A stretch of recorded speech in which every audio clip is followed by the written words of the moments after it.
Live from Chatterbox Sports Studios, it's Off the Bench with Thom Brennaman. Well, good morning, and a good Friday morning to you and yours. Kicking off a big Easter weekend. Hope everybody's doing all right. We welcome you, as always, to Off the Bench, presented by our good friends at United Dairy Farmers. Got the coffee ready to roll. Casey, welcome back. It's good to be back.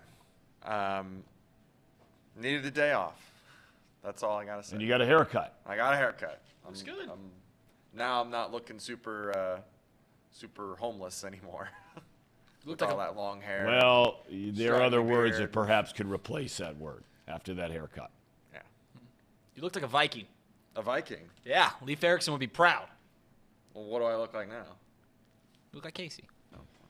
Reed, how you doing? I'm doing well. You know, you mentioned coffee. I got my coffee from UDF, that jacked up Java, whatever it is. Oh, you get that stuff? I can't get that stuff. Too much. Too Yeah. much for you? Yeah. It's good stuff. Are you guys eating breakfast every day before you come in here? Not on Fridays and Lent. Okay. Got to fast. Casey? I should be eating breakfast, but I mostly skip it. Okay. All right.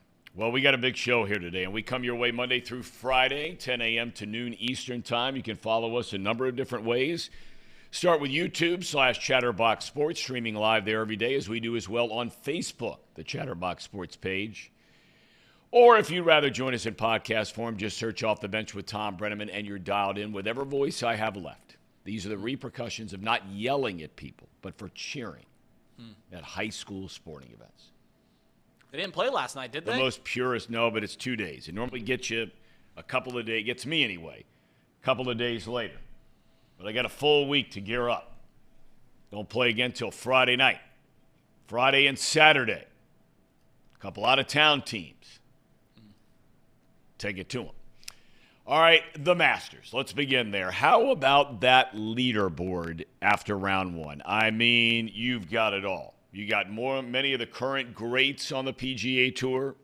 You have amateurs tearing it up, shooting under par. Some of the Live Tour's very best. So round one did not disappoint. And they're off and running already early on this Good Friday morning. Jon Rahm, okay, walks out on the courts. One of the favorites, right? He four-putts the first hole and has a double bogey. He goes on to finish 7 under par with a 65.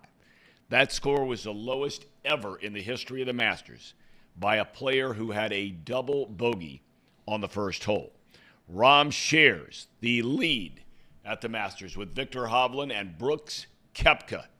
Columbus, Ohio resident Jason Day at -5. Defending champ Scotty Scheffler at 4 under. Jordan Spieth at 3 under. Phil Mickelson at 1 under. Tiger Woods 2 over. They say the projected cut is at even par. That could change throughout the course of the day today. Baseball news. Reds have had the last 2 days washed out by rain. That figures to change today at 3 o'clock. They're in Philadelphia, where the defending National League champs have their home opener. Great pitching matchup today. Hunter Green against Zach Wheeler, 3 o'clock first pitch. The Reds' next stop on this first road trip of the year is Atlanta. And that's a team you don't want to play pretty much anytime, anywhere, but especially right now.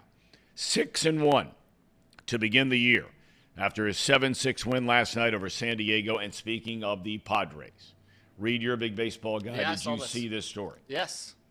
All right.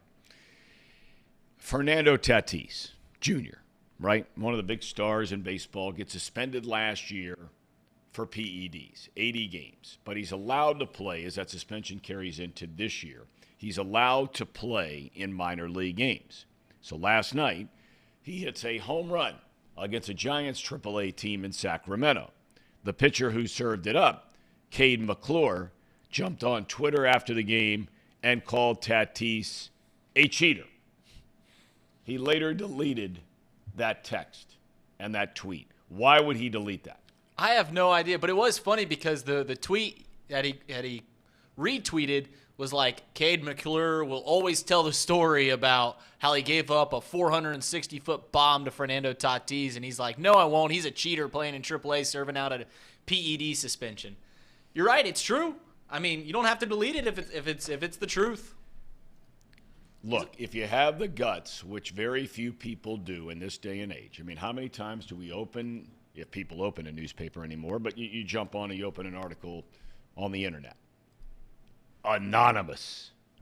Sources close to fill in the blank.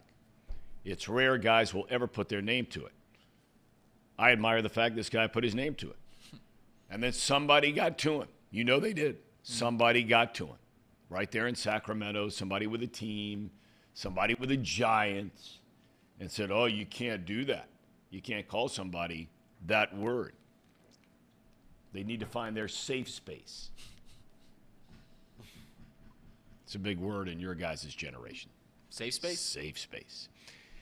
Football news, Dolphins star and former Chief Tyreek Hill told a Kansas City radio station yesterday he plans to retire when his current contract expires at the end of 2025. He says that'll be 10 years in the league.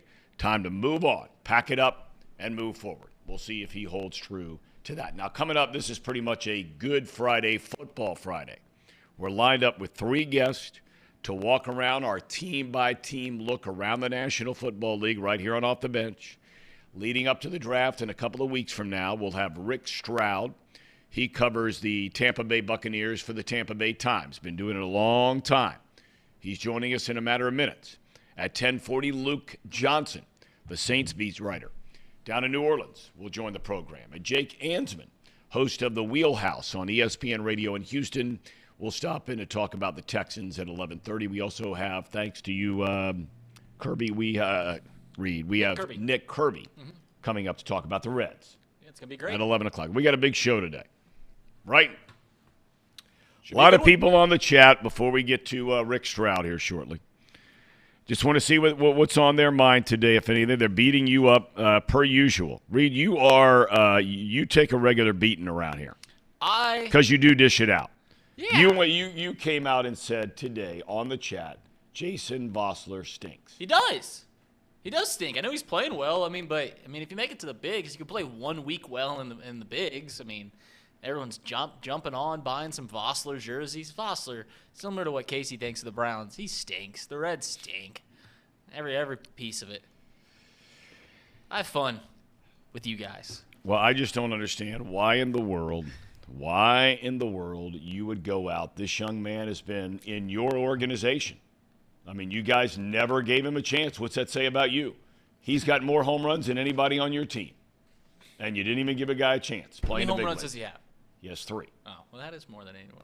Well, we don't need to give him a chance. We had a guy named Anthony Rizzo going through for a while, and Vossler plays outfield and third base. We had another guy named Chris Bryan. I just don't know where Vossler could have came in and played. So he stinks. Well, I'm not suggesting he could have come in and played. The Cubs have some talented players, but I'm just saying why for a 29-year-old guy, I would think that you would have some.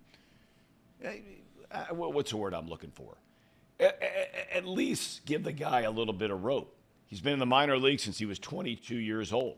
He's getting into big leagues, and he hits 3 home runs in the first 6 games of the year. 5 games. You got to beat him down. Well, he's a Red, so that's just what we do here. If you wear the wishbone C on your jersey, doesn't matter if it's in football or baseball, I'll beat you down. They stink, Tom. I don't know what else to tell you. I just don't get it. Why? Look, you want to beat down one of the stars who you don't like or whatever the case may be. I understand that. But you strike me as a young man with, some compassion and appreciating a guy and his desire and his drive, and you just chop him down. It is honestly chop him down. It is honestly really cool when you see like a guy in his late 20s, or every once in a while you'll get a 30-year-old rookie making it through, as Vossler is right now. That's right? exactly right. So it is always cool to see that. You're just talking about Caden McClure a little while ago. He's never made it to the pros. He's 28 years old. Yep. 28 years old, and that's typically, I've known a half a dozen to a dozen guys that have been in the league or been in minors, and they've played well in minor leagues, but they get to age 25, 26. See ya. That's all you got. I wonder how many, and we're going to be getting to football here in a second, but I've always wondered, going way, way back to when I was first broadcasting games back in the late 80s, but more so now. because we've seen the shift and we've seen the emphasis on analytics and launch angle and all this nonsense. And guys swinging for the fences, striking out all the time, going up there to walk instead of guys who just go hit. Like the O'Neal kid with the Mets. That guy just hits, right? How many guys have been kept in the minor leagues? And you look at their minor league numbers year after year after year, and all they do is just go out and hit. But, because the analytics say their launch angle isn't this, or, they don't walk enough. How many of those guys have been kept down in the minor leagues that probably could have helped some major league teams? I think all the time, right there with you about they oftentimes keep these higher draft picks, right? The guys they draft in the first 5 rounds because they have money invested in them. You're trying to get a return on an investment. But you see these guys that are drafted in the 15th, 20th round that are just roster fillers, and they know they're roster fillers. They're trying to live out a dream, but at the same time, they're batting .320, hitting 15 home runs. But they never get that shot because, their salary is $10,000 for the year as opposed to $500,000 for some of these early draft choices. And, you told the story about Mike Piazza. He never even gets a shot if he's not Tommy Lasorda's nephew. You are spot on. 62nd round draft pick. I think there were 1,300 players chosen before he was. 1,300. And he's one of the greatest catchers of all time. No doubt about it. Best offensive certainly hitting catcher of all time. But look, today on this Good Friday, we mentioned it earlier, we are talking the National Football League. We're previewing teams around the league leading up to the draft. And a guy who's been covering this sport, Lord knows. He doesn't look like it. He looks like he never ages a day, and that's Rick Stroud from down in Tampa. A good Friday to you, Rick. How you doing? Good Friday to you, Tom. Good to be with you. Hey, I got to ask you, when you look, we like to ask these 3 questions about different organizations as we're going through this look around the league leading up to the draft, and we ask, okay, where have you been, where are you now, and where are you going? Let's start with the Buccaneers. Where have you been?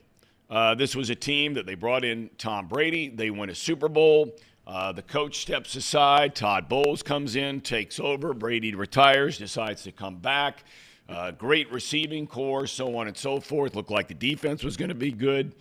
Where is the organization now leading up to the draft? How do people feel about the franchise? You go from Tom Brady now to Baker Mayfield. Yeah, well, that's a big drop-off, right? The greatest of all time. And I think there's a recognition that, the bill is coming due for the 3 years of Tom Brady. And look, it was a remarkable ride. It was like a comet. It was bright. It went through the sky, lit it up, and then it was gone almost as fast. But when you consider that Tom came in here during a pandemic, so much was different about our world, not just sports. And for him to win a Super Bowl in his first year was just remarkable. They made the playoffs 3 years in a row. They won the division twice. There was some chaos last year, to say the very least. He had some personal issues going on, obviously with the divorce from his wife, lost a lot of weight, lost some key players on the offensive line, really the second day of camp. So much happened that last year was really difficult. I don't think they won more than 2 games in a row at any point during the season. And it didn't finish the way they had hoped, and Todd Bowles didn't have the year that he had hoped. So they're kind of caught in between, Tom. There are teams you either have a quarterback or you don't, right? You're looking for one. Yep. And they got fortunate with Tom to choose them to come here, and it couldn't have worked out better, and they wouldn't trade it for the world. But that left them $57 million over the salary cap, and they had to do some things and cut some players to re-sign some of the few guys that they could. And so now they're not really starting over. They're kind of in the worst place you can be in the NFL sometimes, which is you still think you have a chance to win, especially this division, but you really need to get younger and you need to start, parting ways with some players that have won a lot of games for you. So it's kind of an in-between land right now. Before I get to some of the other guys and moving forward, I'm just curious. I always like to ask people, and forgive me for my voice here today. I was yelling at my son's high school lacrosse game the other night, so I got nothing left in the tank.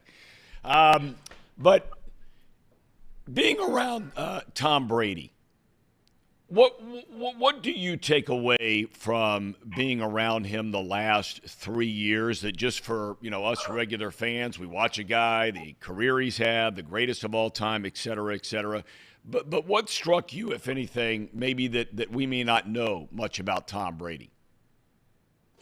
What's interesting, and I didn't get to meet him personally for a little while because of the pandemic, but when I finally did sit down with him, I mean, he knew me. We dealt with him every day. A lot of it was by Zoom the first year. But the last 2 years, I've sat around him and observed him, talked to him.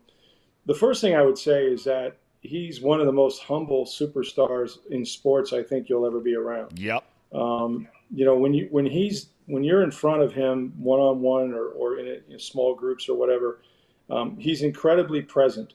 And you don't get that from a lot of guys with sort of, his accomplishments. And, he looks you in the eye. He's not on his cell phone. He's not in a hurry. He listens. He asks questions.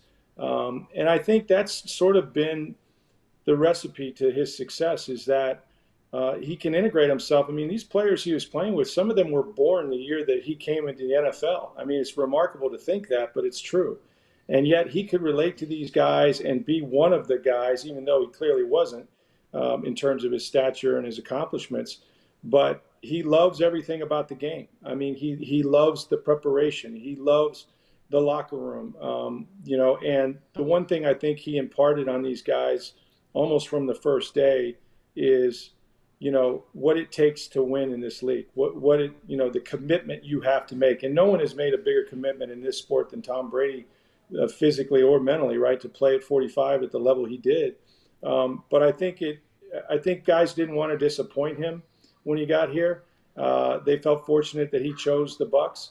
And so you really saw a difference in terms of work ethic and attention to detail. And, they're hoping some of that stays with the organization. Everybody talks about culture when they get a job. Well, we got to change the culture. Well, culture is winning. And Tom Brady's the greatest winner that there's been in this sport. And so, it's a chicken and the egg thing, but they're hoping that there's a lot of Super Bowl champions that will remember the commitment you have to make to win games. I got to tell you, Rick, and you've been around the league forever and a day. I think there are some things to like about Baker Mayfield. We saw him inside the division here in the AFC North. Bengal fans can't stand the guy. Ohio State fans, for that matter, can't stand the guy. But look, if he's on your team, you love him. Well, at least most of the time. And if he's not on your team, you don't like him at all. He plays with fire. He plays with passion. I think he cares. I think he wants to be a good player. What have been your impressions so far since they brought him in? Well, they've been good. And I don't think that Baker Mayfield is, the kid that came out of Oklahoma. I mean, he's been through some stuff. If you think about it, this is his fourth team, Tom, since last July. I mean, that is not a journey that he would have picked for himself or any player, right? And when he went to Cincinnati, I mean, it's undeniable that you have to look at the franchise that he joined, right? When he got there, they had gone 3-13, 1-15, and 0-16. He had 4 head coaches and 5 offensive coordinators. And in his third year, he took them to a playoff game and won it in Pittsburgh. Yep. And so he has talent. He has a strong arm for a guy his size. He absolutely has, a big edge to him. He's always been that guy, right, that people counted out. I mean, the stories about only having a couple of, offers coming out of high school, and it was FAU, Washington State, and stuff like that. So what he's accomplished has been remarkable. And I think that this is a good situation for him because, he's going to have to compete for the job with Kyle Trask. But there's enough pieces here from that Super Bowl team, especially on offense. If they can build a line around him with Dave Canales and what they're going to do on the offensive system, I think it's going to fit him well. Apologize for the noise, guys. No, don't apologize at all. Believe me, it's chaos around my house. It looks like you might be at home. It's constant chaos. Kids, Good dogs. Friday, kids are home. Absolutely. Everybody's home. Thank God for that, safe and sound. Let's start with the offense. And we've touched on Mayfield a little bit. There are definitely some really good pieces as far as the skill positions are concerned, especially at wide receiver. But when you look at the running back situation, Fournette's not there anymore. They've let him go. And the offensive line had so many injuries and so many questions, even for those who filled in. Offensively speaking, what needs to happen between now and the draft or post-draft to get this to be a good offense again? Because it seems like there are enough pieces where it could be a good offense again. Yeah, I think there's enough pieces. I think that they went through a lengthy process and talking to offensive coordinators. And look, this is a tough sell. I mean, this is an important year for Todd Bowles, right? There's no guarantee. He won 8 games last year. They did win the division, but they were 8-10. And so he needs a prove-it year. He doesn't have Tom Brady to fall back on, but he didn't have a chance to hire his own coaches. So Canales comes in here from Seattle, where they ran the football very well with Kenneth Walker. They had kind of an outside zone blocking scheme. They've got to improve their offensive line. I mean, I think they obviously need a tackle. They got rid of Donovan Smith. Tristan Wirfs could move from left to right or from right to left tackle if he needed to. So they've got to continue to build there. But they're very high on Rashad White, who became the starter halfway through the season last year and took over Leonard Fournette's job. He's got power and speed. He can catch the ball. He has great hands. But he's a young player. He has to do it, right? They've got to find a way to get him productive on the field. But I think the commitment to running the football and being a little more balanced is going to be there. Now, balance doesn't necessarily win. You have to do what you can to win. But they were last in rushing attempts last year, and that's just not a good recipe, even with Tom Brady, right? And so I think it'll be a different offense. They'll have to, play a complementary game. They still have a lot of good pieces on defense. It's a fast defense. They got to add to that too. But playing more to the strength of their team, which is field position, defense, and not making mistakes, I think they have a chance to win. Look, this division, outside of the fact that Derek Carr went to the Saints, is still quarterback, absent when you think about it. I mean, Carolina's going to draft a guy number 1. We don't know what the Saints are going to do with Derek. I think it's a great hire by them. Atlanta is kind of stuck in the middle with Desmond Ritter. So it's still a division they can win, and I think they have a lot of different ways they want to attack it. All right, final 2 things I want to ask you about. Number 19 in the draft, if indeed they decide they want to go offensive line, a lot of people have speculated that's where they're going to go, but a lot of teams give you that thing, best player on the board, who's left, et cetera, et cetera. Is that the route you think they go ultimately as offensive line? And you may not get Paris Johnson Jr., but there are going to be some other guys out there that might be around at 19. Yeah, I do. And it's hard to say because 19 is one of those spots where if you're the Buccaneers and you do need offensive line help, but you also need other things too, right? You need safety help. You need an edge rusher as desperately as anything. I mean, Shaq Barrett's coming off an Achilles injury that cost him half the season. You don't know what you're going to get from him at 31 years old. Joe Tryon-Shoyinka has not really stepped up the way they wanted him to on the other side. So they're going to have to address a lot of areas. And so at 19, you might be in a situation, and Jason Light has done this, where he's traded up, traded down. Maybe you can get, 2 players in that, 20 to 27, 28, 30 range that have the same value on your board. But there's no question they have to come out of this draft with a tackle, whether it's left or right. Again, I think Tristan Wirfs is able to move to the left side if he needs to. Preferably you get a left tackle, but if not that, you're looking at the safety position. You're looking at edge rusher, even inside linebacker, because Levante David is 33 years old and it's got a 1-year deal, and Devin White's a free agent next year that you got to sign to about a $100 million contract. So they have a lot of needs, and I really do believe that they've tried to cover themselves in free agency so they're not hostage to a position. But definitely the offensive line is going to be a priority in this draft. I know you don't cover the Panthers, but if you were a betting man, who they taking with the first pick? Wow, that's such a great question. And, I think it's probably different every day. If it goes the way I think it's going to go, I think it's going to be C.J. Stroud, because I just believe that they probably feel more comfortable with the size that he has, and he's been very productive, obviously, at Ohio State. Bryce Young, to me, is an exceptional player. I don't know that I could pass on the production that kid had, regardless of his height. He's been that size. He's playing in the SEC. He dominated a conference that is the best in college football. And I've watched him play. I've watched him throw. I think he's got all the throws. But I think they'll probably go with C.J. Stroud if I was a betting guy. All right, you've covered the league for a long time. I'm going to throw another one out of left field at you because I just find this to be one of the most fascinating stories I have seen in sports in a long time, and that is this Lamar Jackson thing. I mean, golly, day, there are so many tentacles off of this thing, and I mean, here in Cincinnati, they played the regular season finale here. A week later, opening round of the playoffs here. Lamar Jackson did not even travel with the team. Forget the fact that he couldn't play. He didn't even come to the game in Cincinnati to cheer on his teammates. To me, if I ran that franchise, that would have been it. Cut bait, see you later, catch you on the flip side. But that's me. Where does all this thing, how does this thing play out, do you think? I know you're not there every day, but you've been around the league a long, long time.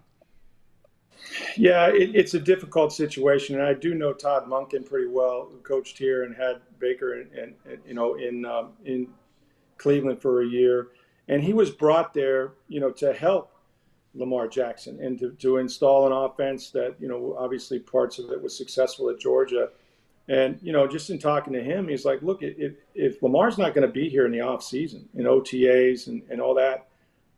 There's really little I can do with this offense. We're going to have to pick up where they were a year ago. And so there's a lot at stake here to get him signed and get him signed soon. The rhetoric has not been good. I think not having an agent certainly was difficult. Anytime you have to talk directly to the player. I just don't think Lamar has many options. And I don't see them trading them. I think, teams are scared by the guaranteed money aspect of it.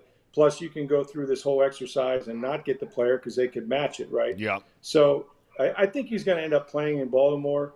And maybe it's for a smaller deal, or in terms of length of years, maybe it's 3 years, $150 million, most of it guaranteed. Who knows? But I can't imagine that you would ever want to part ways with a talent like Lamar Jackson. I know the Ravens don't. They planned everything around him. So we'll have to see where it works out, but hopefully cooler heads prevails. But there's been a lot of rhetoric that's heard on both sides, I think. But you know what, Rick, and I get into debates with guys around here, our producers, all the time about, Jackson sitting out. I say there's no way on God's earth a guy's going to sit out. I mean, at the end of the day, it's going to be 30, 35, 40 million, even if it's on a one-year franchise tag deal. That's right. We've seen what happened with Le'Veon Bell and guys like that. All of a sudden you disappear for a year, you come back, the money's not going to be there where it might be this year. You don't think he'll sit out, right? I don't. I think the system is just built that way. It's the league, the players agreed to these franchise tags, and this is what it's for, to protect your best players. Their problem is with the NFLPA. It shouldn't be with any team that wants to franchise you. Obviously, Baltimore would like to lock them up. They should have done it before now, but they really don't have. Players don't have a ton of leverage in this situation other than not playing, and you're never going to make up that money. And you're right, you lose a year of production, and it's just not a good thing for anybody. So my guess is that he'll end up playing for the Ravens, but we may have to ride this one out until training camp. All right, before I let you go, I do have one more question for you, because around here it was a huge story, as you well know. When the Bengals and Bills game was canceled because of the injury to Hamlin, they didn't make up the game, nor should they have made up the game, okay? But all of a sudden now they start talking about coin flips and all this kind of thing. With all the sources you have around the league, do you think, and it didn't happen because Cincinnati beat Buffalo, so the Bengals had to go to Kansas City, the team they had beaten already during the regular season, to play in the championship game. Do you think in the NFL we are moving toward having a neutral field championship in the NFC and the AFC? Absolutely. I mean, I think that trial balloon, the NFL is famous for floating these, right? And I mean, all you have to do is look at how they've monetized things like the NFL draft, right? Things like the combine, which is going to start to move around, from city to city. Everything now is a TV show. Everything is a week-long event, right? Imagine having the NFL experience in a week-long celebration and name the city for the AFC or the NFC championship. Let's be honest, it's unfortunate, but a lot of times the regular fan is priced out of these events anyway. Yep.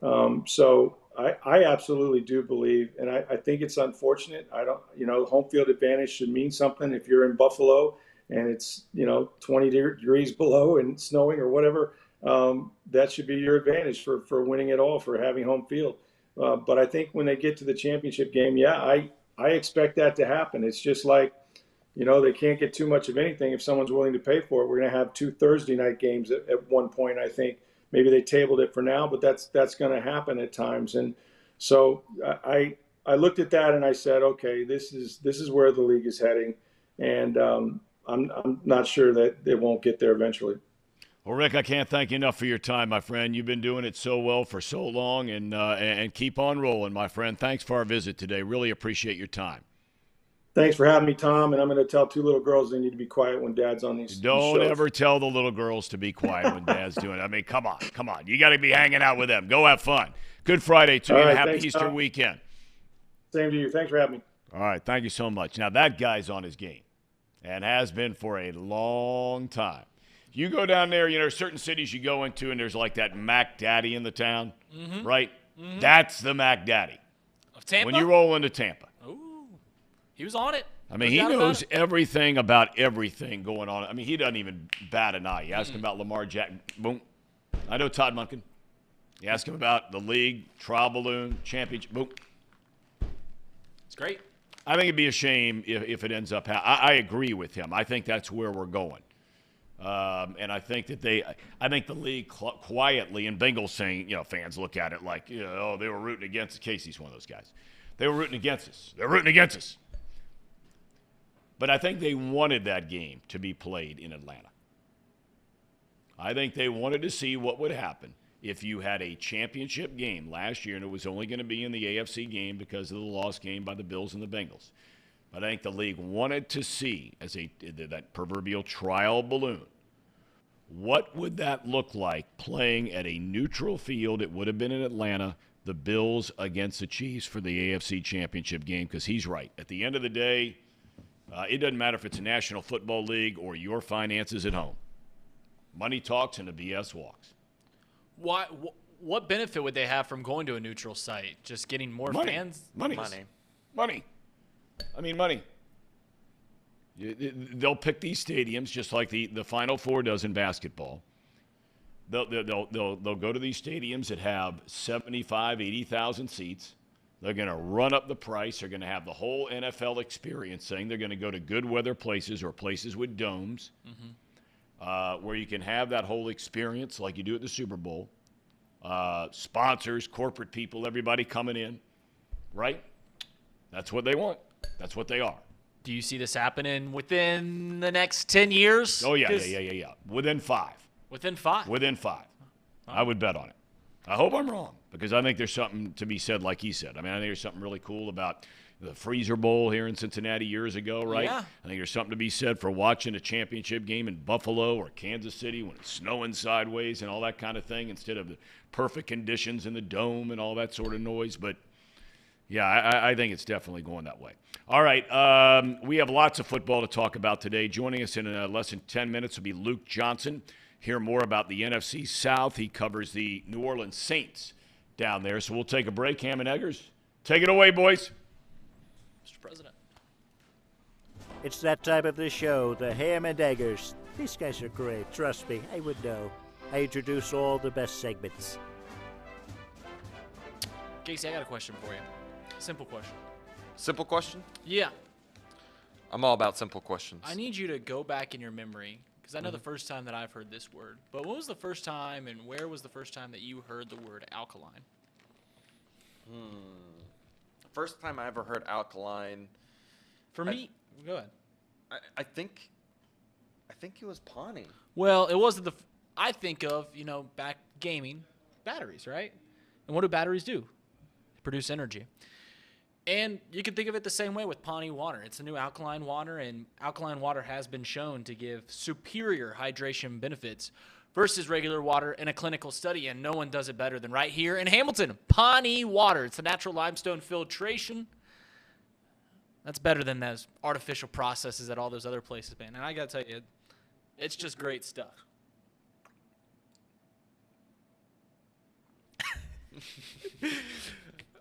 Pawnee. It's pawneewater.com. PAHHNI water.com. And that's where you can see where you can buy this stuff. Casey. Now, Pawnee water is great. And we were talking about ball players that get into the major leagues when they're 30s. And I know you're a novice to the game. This is a relatively new story, and I don't know if people in the chat have seen this, but I'm going to tell you a story about a guy named Matt Bush. All right?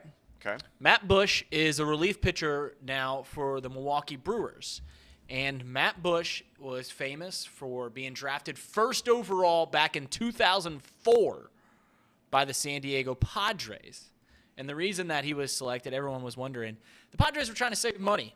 They didn't want to take some other guys in that 2004 draft. I think Justin Verlander might have been drafted in that draft, but essentially they took Matt Bush. He was a local guy. Matt Bush never made it to the league. Initially. He then got in some legal trouble around, so he got drafted in 2004, never made it to the league. It's 2009, 2010. He's getting arrested for beating up high school kids. He goes to prison, gets multiple DUIs. He goes to prison. He comes out in 2015. He then determines himself. He was drafted as a shortstop. He comes back, starts throwing gas, and now has reclaimed his life, and is 38 years old, has made the league. So I'm just trying to give you a one-to-one comparison. Imagine a guy getting drafted first overall in the NFL. I know these guys typically play right away, but immediately gets drafted first overall and, gets in legal troubles. You don't see him, goes to prison for 5 years, whatever. And then he comes out as a wide receiver, a running back or something like that. And then he comes out as a 33-year-old out of prison and becomes a cornerback. it's a fun little story, Matt Bush is. That is kind of fun. It is a fun little story. And then, of course, thanks to our other ad reads, if you're going to bet with Betfred. If you're going to get your coffee, get it from United Dairy Farmers. Encore Technologies, they're your data services. Thom, I know we've got a guy coming here quickly, but I was just telling Casey, we were talking about professional baseball players that don't make it in the league till they're like 30. Right. The story about Matt Bush, the relief pitcher from the Brewers. What a great comeback story that is. Boy, you talk about a guy that's been through some stuff now. In prison for multiple years, comes out in 2015, never made the show after being a first overall draft pick as a shortstop, comes back as a relief pitcher, 3 or 4 years ago, and still pitching to this day, 38 years old. It's hard to believe. I remember when he was drafted. I remember everybody thought he was going to be the next, I'm not going to say Tom Seaver, but everybody thought he was going to be, big, strong guy, whole 9 yards, and hey, God bless him. He's overcome a lot of things in his life. He's got it together. There's nothing better than that. Here in the chat, someone is saying breaking news here today that Reds bench coach Freddie Benavides will be the acting manager. David Bell, to have a minor medical procedure, will be expected back tomorrow. So it must be very minor. So we hope that David Bell is okay and everything's all right. Yeah. Right? Absolutely. Yeah. Freddie Benavides. Has he been around for a while? I don't know anything. Long time. Was a player in the Reds system, came up with the Reds to the big league club. One of those guys who not so much with a bat, very good fielder, very smart baseball man. The one guy, in my opinion, the Reds organization never gave a chance to manage the team, and I always felt like they should have given him that chance, was Billy Hatcher. I'd sit around for hours and talk to Billy Hatcher about baseball. That guy, not only a great player, World Series hero for the Reds, but I mean a really, really smart, insightful, intelligent baseball guy. I think baseball missed the boat, and he's still living right here in town. I see him out walking his dogs all the time, going right through Madeira. Really? Yeah, sharp dude. Sharp dude. All right, another sharp dude who was kind enough, as I have said, I'm going to apologize to Luke Johnson ahead of time. I'm yelling and screaming the other night at one of my kids' sporting events, so I sound like I just rolled out of bed after drinking until 2:38, which I wasn't last night. I gave up the booze for Lent. I wish I was drinking till 2:38 last night, but I can't blame that. Luke Johnson from down in New Orleans. Luke, all the years that I've come down there to New Orleans broadcasting NFL games, how do you pronounce your paper? It's the Times-Picayune. Picayune. Picayune. Is that an old Cajun word? Help me with that. No, actually, it's if I remember correctly, it's actually like a coin. Yeah, it's like an old. I think it was like a Spanish coin or something like that. Right. Yeah. Right. Okay. All right. So that's actually where it's from. Yeah. All right, well, thank you for cleaning that up. Let's get right to it. Let's start with, we just had Rick Stroud on a few minutes ago. You know Rick, and we're bouncing around the NFL, and we've been zeroed in this first week on the NFC South. Derek Carr, what are your impressions on the Saints bringing in Derek Carr to be their quarterback? Well, I mean, it's a big upgrade over what they've had, I think, the last couple of years.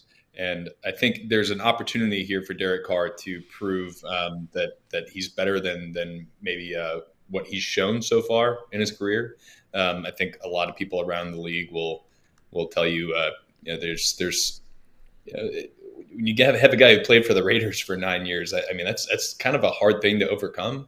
I mean, we've just seen how that organization's been managed. It's tough to succeed there. So I think there's a chance that he's better than what he's shown. And if that's the case, I think the Saints have a pretty good quarterback there. And if everything else remains the same, if their defense is able to hold up this level it's played at the last couple of years, if some of these young skill position players are as good as they showed last year, and if some guys get healthy, I mean, this is a lot of ifs, but the Saints are banking on all these ifs coming, playing out, and having this team be a favorite in the NFC South and get back in the playoffs. Has he already gotten in there in New Orleans and embracing the organization, the town, the coaching staff, all that kind of thing? He being Carr, since he signed that free agent deal. So he hasn't moved in yet, but when he came in and did his introductory press conference, which I believe is 4 or 5 days after he signed, so in early March before the free agency period started. I mean, he said all the right things. I think he's shown reverence for some of the greats that have played here, whether it's Drew Brees or even Sean Payton and the success those guys had together.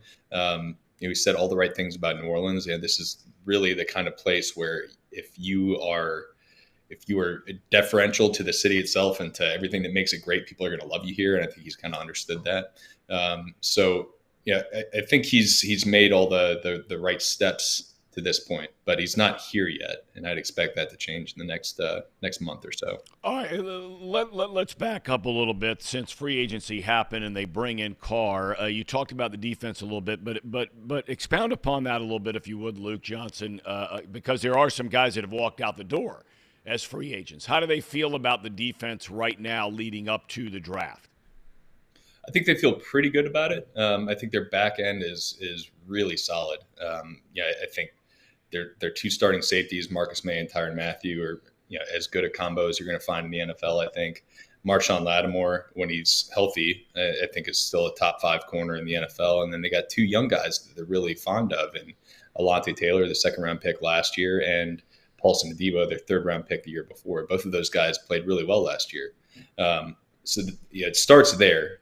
I think their linebacker core is solid. But this is ifs. If Demario Davis is still able to play the way he has been at 34, you feel pretty good about him. Pete Werner, I think, had an excellent year last year when he was healthy.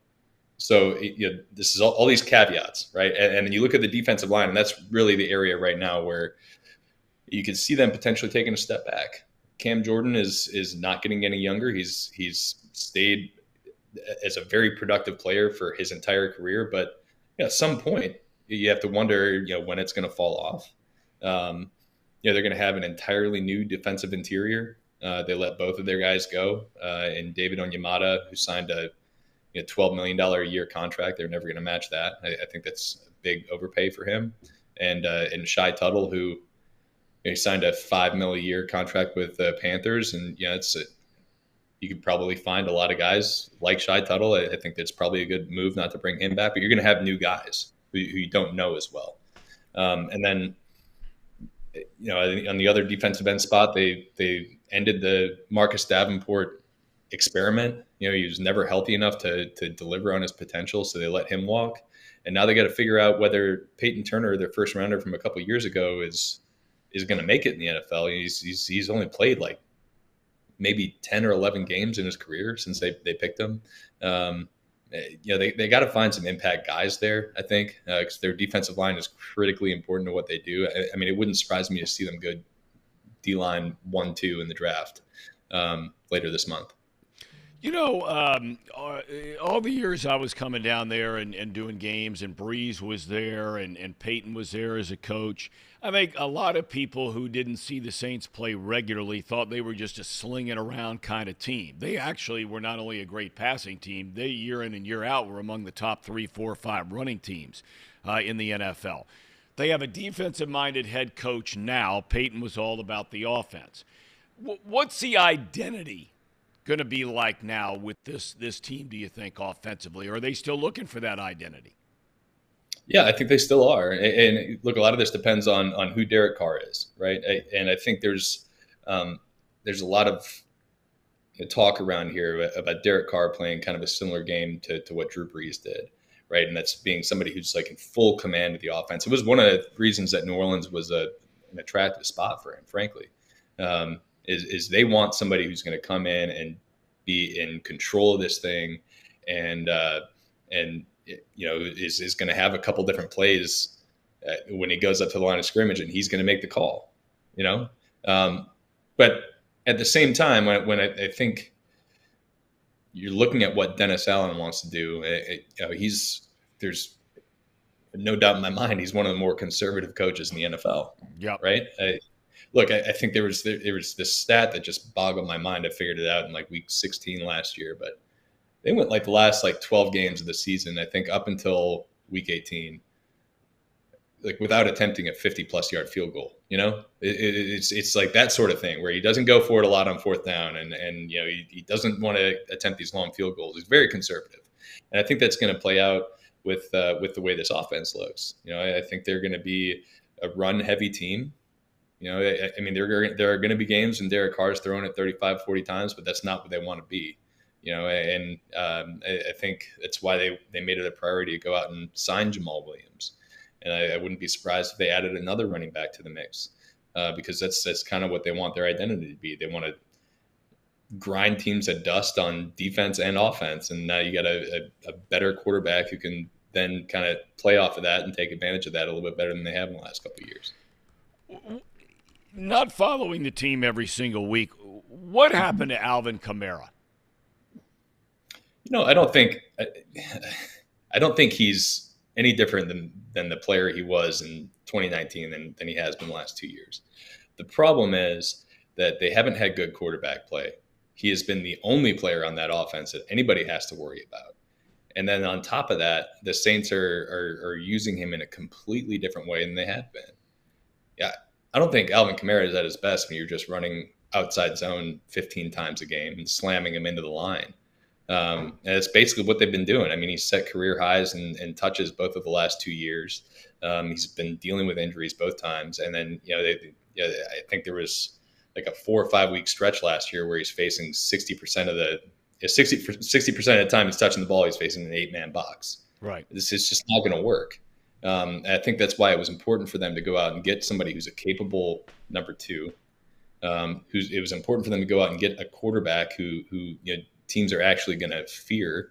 It's important for them to develop another wide receiver outside of Michael Thomas. They have all these things now. I wouldn't be surprised if, after Kamara deals with whatever sort of discipline he's going to get from the league, if he has a big bounce back year and his efficiency numbers go back to being what they were in 2019 when he's averaging 5+ yards a carry instead of the 3.8 or 4.0 that he's averaged the last couple of years. I just think they're going to have to use him differently to make or to take advantage of his really explosive skill set because we just haven't seen that for 2 years now. All right, you mentioned the draft, and I think it's 29th overall, right, in the opening round for the Saints. The question is, and we wonder the same thing here in Cincinnati, because the one thing you talked about, the defensive line, the Bengals have some good players, your old buddy Trey Hendrickson, and they've got Sam Hubbard, and they got some other guys that some pressure on the quarterback, but they feel like around here they're really missing that guy to get to the quarterback.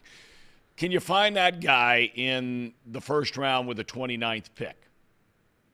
Yeah, I think so. I think there's going to be a handful of guys in this draft who are potentially impact players. And the challenging part for the Saints is they have a kind of very specific prototype that they look at. So guys like Nolan Smith, the Georgia kid who blew up at the combine. Probably not going to fit the Saints prototype, right? Because they look for big, strong defensive ends who are going to hold the edge in the run game as well. Yeah, Cam Jordan is like their prototype, 6'4", 280. So it kind of limits what they can do there. And they have the same sort of prototypes for their defensive interior, and it makes they kind of obviously are a match for a guy like Pittsburgh's Kalijah Kancey, but they hold these numbers very, very. I mean, they're really important to the Saints, right? So I don't know if I could actually picture them taking a defensive tackle who's 6 feet tall and 280 pounds. But I think sometimes you got to be like, okay, we're picking number 29, and this is the guy who's available, and he has this great skill set that we could figure out a way to take advantage of, even though it doesn't fit our normal numbers. So look, I think. Keon White, the Georgia Tech kid, I think I really like his game. Kalijah Kancey, I think, is going to be there, toward the back end of the first round. I think he can be an impact defensive lineman. I think one of the draft's kind of late risers here is LSU's BJ Ojulari. His brother has played at a pretty high level with the Giants, and I think BJ might be an even better prospect than Aziz was. There's guys I think who are going to be, you can get impact pass rushers later in the draft. It's just they're not going to be, they're not going to fit all the toolboxes or toolbox checklists like Will Anderson will at number 2 or wherever he's picked. Last thing I have for you is at least if you're a Saints fan, and we talked about this with Rick a little while ago, on paper. And, we'll find out what the Panthers are going to do. Is it Stroud? Is it Young? Whatever the case may be. On paper, the Saints have by far and away the best quarterback in the division in a quarterback-driven league. So if you're looking at a division and you're not looking around at a bunch of other guys in your division that are necessarily standout or big stars, have Joe Burrow in your division, have Josh Allen, those kinds of guys, that's something to hang your hat on, I would think, in New Orleans. Absolutely. It's why they made it such a priority to go out and get a quarterback. I mean, look, that should always be a priority, right? But they see an opening here. They saw it last year too, right? Because you got to remember that last year, before the season started, when they're going into free agency, Tom Brady had retired at that point. So they're like, the NFC South is wide open, and they ended up being right about that. They just overestimated how good their own team was. And they weren't prepared for a pretty brutal rash of injuries again. I mean, they got to be feeling great about where they're at right now. But I don't think they can just rest on that, because I really do think the rest of the NFC South is, maybe with the exception of Tampa Bay, which is kind of, it looks like doing a soft rebuild here. I think the Falcons and the Panthers have had really strong off seasons, and if they nail this draft, they could be pretty good in a year or two, maybe even this year. Falcons were competitive last year with terrible quarterback play. So, I don't think they can just bank on being the favorite and going out and getting it done just because they have Derek Carr. Like, they really have to hit this draft. They got to set themselves up with good young players for the next 4 or 5 years, because, obviously they're perennially in this salary cap problem. So they're off to a really good start, but they really need to finish strong here. Well, it's one of the best, if not the best. When the Saints are good, there is nothing like going to a Sunday game down at the Superdome in New Orleans. That place is just unbelievable. The fans are unbelievable. It's the same for college football, too, but it's just great stuff. And, Luke, we really appreciate you taking the time to join us here today. Thank you so much. A happy Good Friday and a happy Easter to you and your family. My pleasure. Thanks, Tom, and same to you and yours. Thank you very much. Luke Johnson, kind enough to join us from down in New Orleans. All right, on paper, boys, we've heard from Rick. We've heard from everybody now in that division, if I'm not mistaken, Casey McAllister. If you had to pick a team right now to win the NFC South, you're on the big Atlanta bandwagon, aren't you? Yeah, I am. I'm still on that wagon, even after listening to everyone. I think there's just, for me, the Saints in Tampa are on the downswing. They're on the downtrend. I think the Saints in particular, I think their greatest strength was honestly their defense and the fact that they're losing some guys. They are returning some, but they're going to just be like, if they don't get it done this year, obviously they're going to be in a really bad shape next year because they've got some cap issues that they got to figure out. But I really love what Atlanta's done so far. I mean, I think they're in a really good spot. They just need one more player, and they're in number 8 or number 9 pick in the draft. I'm a believer in the Raiders. Obviously, it just kind of got stale there over in Las Vegas. But I'm a believer in Derek Carr. I think New Orleans wins the division pretty easily. Well, I just don't know, and I could be totally wrong, and we're going to shift gears to baseball here in a second. I just have a hard time, and I hope because I love the kid. We've talked about him before. I love Desmond Ritter. I love what he's all about. I love the way he conducts himself, the way he played on the field at UC. Came on, got some starts at the end of last year. Was okay, but, I mean, it was his first time in the league and at the pro game. I just don't know. You might be able to win that division, maybe, with a rookie quarterback. Obviously, the other teams in the division are going to do it except for New Orleans. Yeah. Well, no, that's not. I correct myself. Baker's not a rookie. So you got Carr, Mayfield, 2 rookies. Do you buy Baker? I like the guy. You like Baker? I like him. I don't think he's great. But you just heard Rick talk a little while ago. Yeah. In his 4 years in Cleveland, 4 different offensive coordinators, 3 or 4 different head coaches.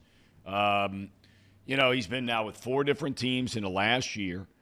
I think that if you surround him with the right pieces, I think he can be a rock-solid quarterback who can make some plays with his arm and make some plays with his legs and make some play with his fire. I think the guy has some good things about him. Joe Burrow, no. Josh Allen, no. Deshaun Watson, no. But I think he's better than he gets credit for. When you have a guy that is not as physically gifted as other players in the league, as Baker Mayfield is, he's Right. not as physically talented as Josh Allen or some of these other quarterbacks. You want them to have that attitude, right? You want them to have that bulldog in them. No doubt. And Baker Mayfield has that. You got it. But with his attitude, there's the cons, right? You live or die by this sword that is Baker Mayfield's attitude. He's going to give you it all out. He's going to put it all out there. He's going to talk a little trash. But at the same time, there's a lot of drama that comes with Baker Mayfield. Just always will be. There's a reason that there's always this shroud of drama there was. Well, in you're Cleveland. right, but I They're gonna will have always go back and say, and it gets back to what you just said. I look around the National Football League, and I see guys that have been blessed with 10 times more of the physical ability. that. Right? And there are a lot of them that a lot of people like to say, oh, look at the great stuff. And look, if I watch Justin Herbert play every single game, maybe I would feel different. I don't watch him play every single game. But all I know is he's been blessed with every physical gift in the world.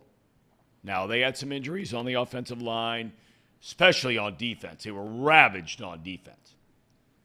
But last year was the first time he got his team to the playoffs. Yeah. They had a 30-point lead in the first half. Right. And they blow the game because they cannot get a first down. Right? Right. I mean, Baker has won a division and Baker's won a playoff game.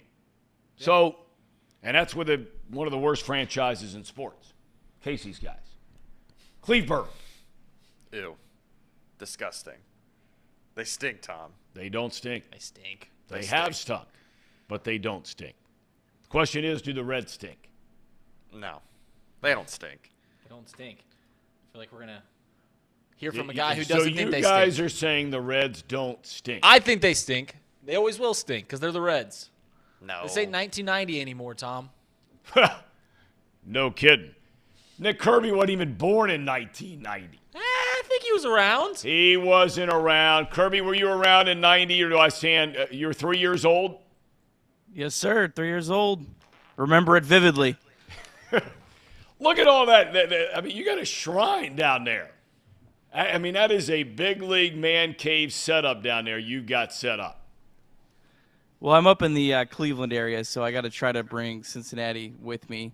So, yeah, got the little setup. Got a little renovation we're doing. Had a little water damage, so the floor's a little rough, but we're rocking and rolling. Well, man, I'm sorry to hear that. That is always a nightmare. I tell these guys all the time, Nick. I tell them all the time, and they argue with me, and I've said it for now. This show is about 8 months old. Some of the nicest suburbs of any city in the United States of America are in Cleveland, Ohio. Am I right or wrong? Please, Nick, tell me. Am I right or wrong? You're right. Honestly, Cincinnati and Cleveland are so similar. Like, people love to make it out to be this big thing, one or the other. But I know you mentioned before Chagrin Falls. That really is a really lovely area. Done some work down there, so yeah. All right, let's get to the Redlegs, Nick. Through 5 games, I think it's safe to say, you correct me if I'm wrong, through 5 games, Pirates and the Cubs, neither one of whom are very good, but most people don't think the Reds are very good, so you play them. You win 3 out of your first 5, at least for the first 5 games of the year. It's certainly a lot better than what a lot of people might be expecting, even after only 5 games of the season, right? Yeah, I would think so. I think overall played pretty well. Guys that you're counting on, like Jonathan India, have got off to really good starts to the year. Graham Ashcraft looked about as good as you possibly could. And then, in that Cubs series, you split the Sessa Overton games, which if the Reds can do that throughout the early part of this year, I think things will be going pretty well. Listen, this is always a hotly debated topic in any town. It doesn't matter if you are with the New York Mets, who are spending $1 gazillion, and they've had a guy that's been a major league manager for 25 years in Buck Showalter, or whether you're talking about a guy in David Bell here in Cincinnati who has not necessarily been given a ton of talent. There are a couple of those teams where I felt he should have done better with, but that's just my own opinion. Are we, after 5 years, 4 years, able to make any kind of decision or draw any kind of conclusions about what kind of manager David Bell is? In terms of if he's a good or bad manager, I would say probably it's very inconclusive at this point. I do feel like the team last year probably underachieved, but I feel like the year before, the team that won 83 games, that was a massive overachievement. And I know they had the very disappointing September, but that team, no one was thinking the Reds would have won 83 games in 2021. And so I think it's really going to be, how does David Bell manage all this new talent that the Reds have coming up? And I think that will define how good or how bad of a manager David Bell is. Do you think that they're going to allow him? I mean, if everything ends up going the way people think it will, and there's no guarantee of that. Nobody thought they probably would win 3 out of their first 5 games. And, do you think that he will be around to watch this come to fruition with all those young players eventually getting to the big leagues, if not necessarily by halfway through this year, then maybe even into next year? I would say he's got as good of a chance of any manager to see a rebuild all the way through. Was able to survive the September collapse in 2021. Last year, Reds start 3-22. He would have been a very easy scapegoat for all of the negative energy and everything that was going on around the Reds. So at this point, I would think that they're going to give him a chance to see this all the way through, because if you weren't, why would you not have made the move already, would be kind of how I would look at it.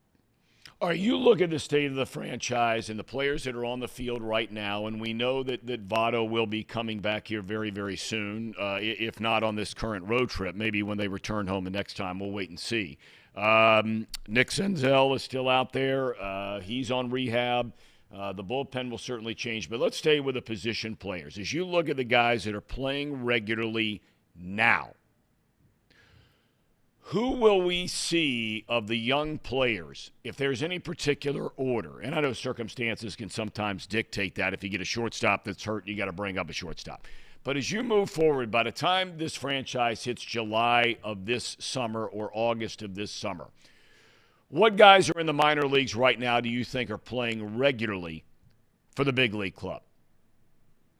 I would say Matt McClain is the first guy you're going to see. He's number 1 healthy right now. Ellie De La Cruz and Christian Encarnacion Strand are not. And Matt McClain is off to just a tremendous start. Louisville hit a home run last night.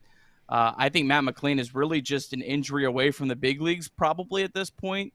Right now, the Reds don't have a spot necessarily to play for him. I know it was weird with the expectations of this team, but you have Spencer Steer at third base, which you want to get a good run and see what he looks like. You have Jose Barrero at shortstop, and you have Jonathan India at second base. I think the Reds want to see what they have out of each of those three guys.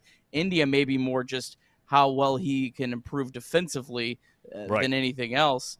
But, yeah, I mean, I think Matt McLean is close. I think that as long as Ellie De La Cruz and Christian Encarnacion-Strand are able to get healthy relatively quickly, I think we will see probably both of those guys at the big leagues here at some point this year. I think the Reds want to see, what they have out of those guys, and I think they should be somewhat aggressive with them. Ellie De La Cruz is the one guy that you can't get wrong when you call him up. I think there's a lot of good reasons to call him Burley or also to kind of hold him down. But he's the one guy that you really, really have to get right. And I tell you what, when that guy comes up, he's going to have probably more fanfare than even like Jay Bruce had when he came up back in 2008. And he's the kind of player that really just from so many different aspects can completely change the entire look of the Cincinnati Reds. And I know, Thom, I talked with your pal, Chris Welsh, on the podcast, and he gave the highest praise of Ellie De La Cruz. And Chris isn't one of those guys that just throws that kind of stuff out there for prospects. Said he thought he was the best prospect since Eric Davis for the Reds. Well, it's interesting he brings up Eric Davis because in many ways, as you just pointed out, Nick, Eric Davis did change the way we looked at the Reds team. They had some other talented players, make no mistake about it. When they brought him to the big leagues, they still had some veteran guys that were hanging on, and Dave Parker and Buddy Bell and some of those guys. But then they had this whole fleet of young players, much like they have now. The Larkins and the Stillwells and the O'Neills and the Sabos and all these guys right on down the line. I can't forget Tracy Jones. He was part of that whole group too. But Davis was a guy that was on the cover of Sports Illustrated. Maybe I'm wrong. I mean, I don't know about Encarnacion-Strand getting up to the big leagues and being on the cover of Sports Illustrated. You could see De La Cruz being that guy because of the way he can impact a game. I love the way you put it because I've often wondered, and I'm curious what you hear about De La Cruz from a maturity standpoint. It used to make me crazy when I would hear general managers say in private conversations or even publicly to the media in that matter, you don't want to bring him up and have the guy fail. Then all of a sudden mentally you might lose him. This is where, in my opinion, you have to know the kid. You better know him better than the other teams know your kids, right? Is he the kind of guy? He grew up poor. He grew up having to earn everything. Okay, if he fails, he's an ultimate grinder. He's going to continue going, and it's not going to beat him down mentally. What do you hear about his makeup? And maybe we just don't know a lot yet because he's so young. Well, I know from multiple people that covered the Reds in spring training, they said he looked like the best player out there. Yeah. So, I mean, I guess from that standpoint, he definitely fits the part to this point. I've heard nothing but positive things about him. I've never heard anyone say a bad word about him, about his work ethic or anything like that. Ellie De La Cruz, the thing that stands out to me from watching him, now, granted, I've only seen him play in person one time and, watch some games on MLB TV, but he's just such an incredible athlete. The game looks so easy to him that's where it's going to be interesting to see how he adjusts. Like when he got to Double-A last year, he hit the ground running. It wasn't really that big of a challenge for him. So how will Ellie De La Cruz respond when the game gets tougher for him?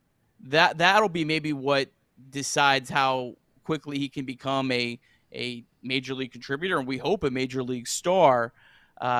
Is how will he respond to that? And I think that's probably what the Reds want to see this year. Maybe it sounds like they're going to start him at AAA. But I don't know if he's going to struggle. I really don't. Just what you've seen out of him, the numbers that he's put up, I don't know if he's going to struggle till he gets to the big league. So that's going to be kind of the thing that I think the Reds are going to have to weigh more than anything else. All right. I want to ask you a couple of other things very quickly about the team and your expectations. I've asked a lot of people this question, including Chris Welsh. But you're a guy who's followed baseball, and you know the game inside and out. What are reasonable expectations? Reasonable expectations out of the quote-unquote big three this year? I think you want all three to prove that they're big league starters, which everything to this point says that. But do one of those three guys, when you get into the dog days of August, really struggle or to be a Debbie Downer, are there any injuries with either of those three? I think you want those three guys to get through the season healthy. I want you to feel like they are all three legit big league starters. I don't even necessarily think you need any of them to prove that they're stars just yet, but I just think getting to the end of the year, honestly, almost feeling about the same as we felt about them coming into the year, because so many times you see those pitchers have that like classic sophomore slump. And if they can avoid just that, I think that really sets the Reds up well here going into the next couple years. All right, I asked you about the position players and what 1, 2, 3 guys we might see brought up the quickest. What about pitchers? You know, I was watching some of the video earlier today of Andrew Abbott, right? Strikes out the first 9 guys in a minor league game last night. Left-hander, and I mean, he looked like – I didn't see the radar gun on it. He looked like, to me, he was letting it fly pretty good last night. Starting rotation, I know that Overton they're going to give a chance. I know that Sessa is capable of doing some good things. But if there were to be 1 or 2 names to look out for that could be the first guys on deck to jump into that starting rotation. Well, Luke Weaver, I know he's kind of on like a rehab assignment right now. I think the Reds paid $2 million for him, so they're obviously, I would assume, going to give him a decent chance this year to grab one of the rotation spots. He's had some good numbers over the last couple years, kind of some mixed results at times. Dealt with a ton of injuries, so the biggest question for him probably is just, can he actually stay healthy? And then, I mean, you have like some other filler guys like Chase Anderson that's probably ready to go at AAA. Obviously, you'd love to see Brandon Williamson, who's at AAA. He actually starts tonight for the Louisville Bats. You'd love to see him figure it out. This guy was a top 100 prospect, has been a disappointment so far since he was part of the Jesse Winker, Eugenio Suarez trade. But then, yeah, I mean, you have Andrew Abbott and Connor Phillips at AA that you're hoping either one of those guys can maybe take that leap up to the big leagues here by the end of the year and at least kind of give you some better options going into next season. Chase Petty's a guy that we like as well, but I think he's still quite a ways away. I believe he's going to start the year for Dayton, and he's actually on the IL right now, so I wouldn't expect him this year, but he's a guy that has a ton of upside for the Reds. Well, last player I want to ask you about, and I made the comment, look, and it's nothing against the kid because by all accounts he is just an awesome kid. He's a physical specimen. There's no doubt about it. There's no doubt about it that 5 games is the quote-unquote small sample size. But you and I both know the Cleveland Guardians are not in the business of drafting guys in the first round and letting them walk out the door. I mean, they have a very low payroll, so you know where I'm going here with Benson. How much rope are they going to give Benson? I would say he's probably running out of it. I would say when Joey Votto comes back, which who knows if Joey Votto will be back this weekend or whatnot. The Reds have been kind of hush about that. Yeah. I think they just want Votto to tell them when he's ready, pretty much. I would say Benson's probably the odd man out, and then Vossler will actually kind of switch to the role that he was supposed to be on the opening day roster. The reason Vossler made the opening day roster is because he can play third base, second base, left field, right field. He wasn't just like the first baseman. It was his position flexibility that I think attracted him to make the roster more than anything. So I would imagine he kind of just gets moved around, and they keep him in the lineup as long as he can, continue to hit and produce. Benson, he's a guy that has a high strikeout rate, so I don't want to make too much out of a really small sample with him. Obviously, he's looked really, really rough at the plate, but strikeouts are just part of his game. You saw the talent offensively in spring training, and we've even seen the talent defensively and his base running ability here in the big leagues through the first 5 games. I think he's probably a guy that just is going to have to go down to AAA, work on things, take a deep breath. But you're right, Tom. The Guardians don't miss on a lot of trades. They have won a lot of trades and made a lot of other GMs look foolish over the last couple of years. And the Reds didn't give up a ton for Benson, so it's not it's not like if Benson turns out to be, just a 4A type player. It's not like the Reds, really gave up a ton. But I do like his upside, and I'm interested to see maybe what adjustments he can make. One more quick point on Benson, and I made this the other day on our Chatterbox Red show. Maybe Will Benson can have the same type of season that TJ Friedel had last year. Remember, TJ Friedel, when he got the chance in April, he was really, really bad at the plate, really struggled. Reds sent him down to AAA. He worked on his swing, made some adjustments, and ever since TJ Friedel has come back, he's been one of the best players the Reds have had.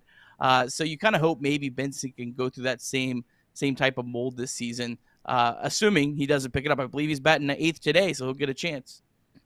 All right, last thing I want to ask you about, Nick, and I don't know how closely. I know you follow everything that's baseball, but I don't know how closely you followed the news that came out even today about this lawsuit now that Major League Baseball has filed along with a couple of teams against a parent company of Bally Sports. We know that they filed for bankruptcy, Diamond Sports, and they have already missed out on payments. Their rights fees payments to some of the clubs that they owe money to, and now there are a couple of more where they owe money. The Reds are in that group in the next sort of wave. If they can't get the money from these guys, what is going to be? I know Major League Baseball likes to say, "Oh no, we got it all covered." Okay, but what you don't have covered is the money. You might have covered the telecast of the games, but you don't have the $30 million or the $40 million, or the Indians are due $55 million, if you believe reports, that Bally's can't pay. Well, the Reds are somewhere in between that 40 and 50, we think. What is the impact on this club and this franchise if all of a sudden that money is not there? Yeah, that's a good question. I think that probably is one of the major contributors to why the Reds have been maybe even more stingy than in past years with their free agent contracts, is they want to see how the dust settles with all of this. I think in the long run, this is going to be good. It's going to be kind of ugly this year. But I think in the long run, this is going to give Major League Baseball, from everything I've read, and teams the ability to stream their games as its own standalone service. So a lot of teams are doing this, like the Red Sox and Yankees. For about $20 a month, you can just pull up your Nessun or your Yes app, watch the games, and that's the only thing you need.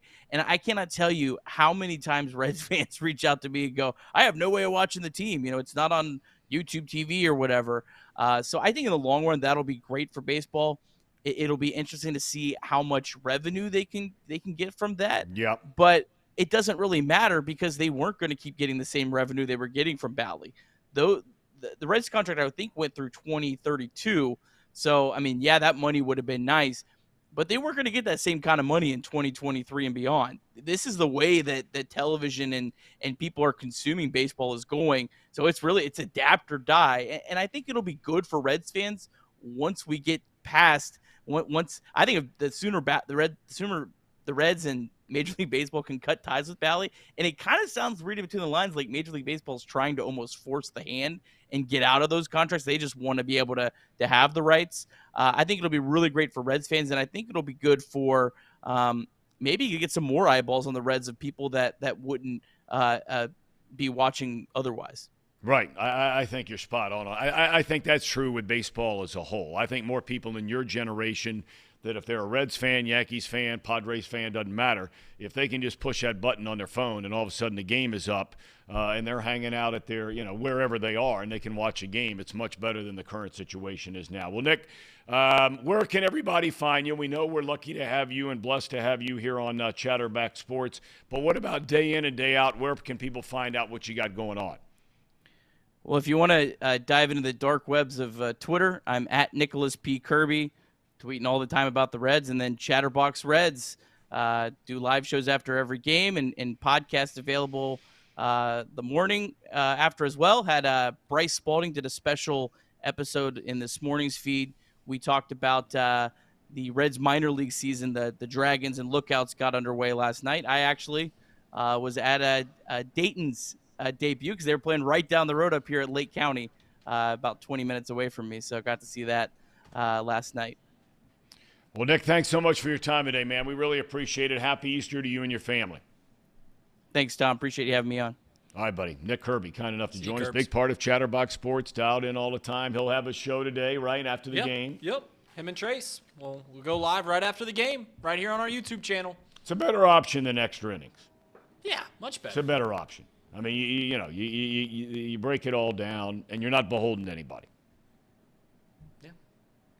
You know Like what's Casey is.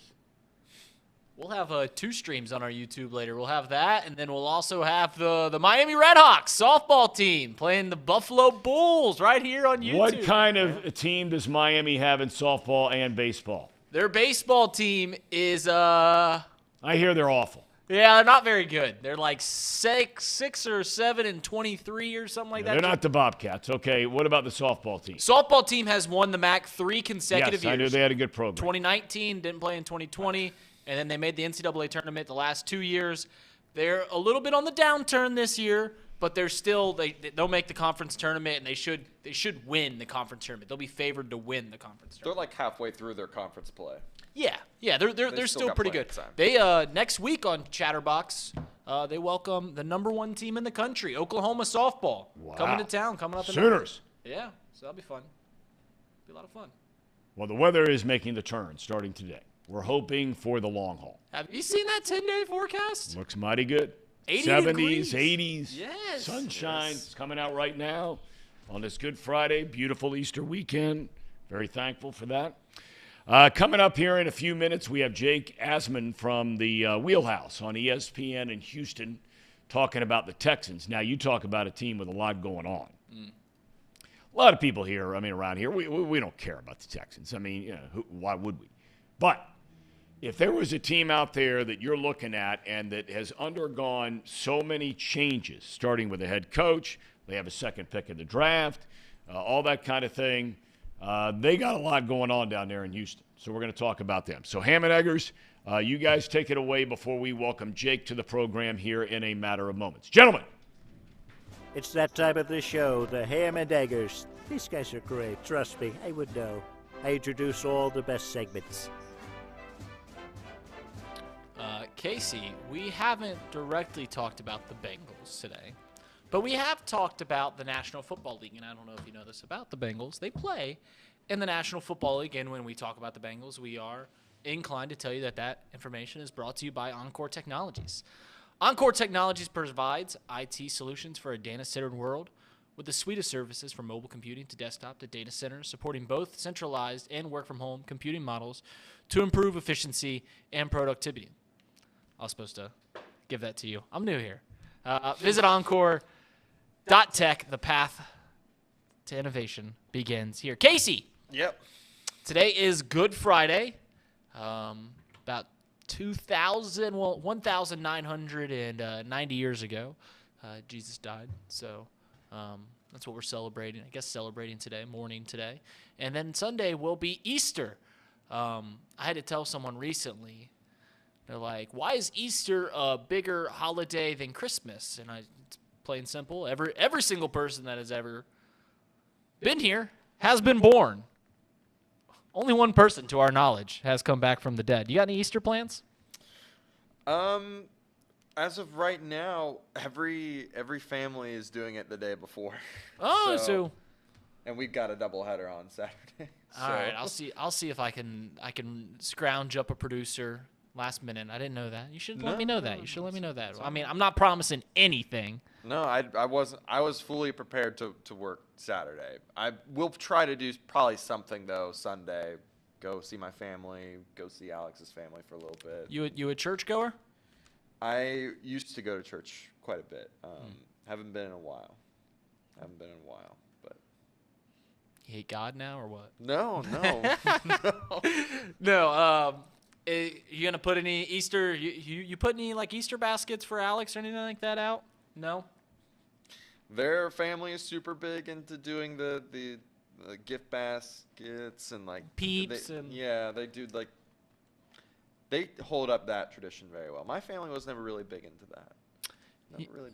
Yeah, we always got candy, just a little basket of candy when we were growing up, and I've carried that on into my family. You know, just trying to be a good husband. You know, put out that little Easter basket, get some Reese's eggs and some Peeps, just a little surprise. Let them know that the Easter Bunny has come around. So that's what I've got planned for Sunday. Got to go to Mass up right down the street, and then got to go to two family events. But yeah, should be a fun little weekend.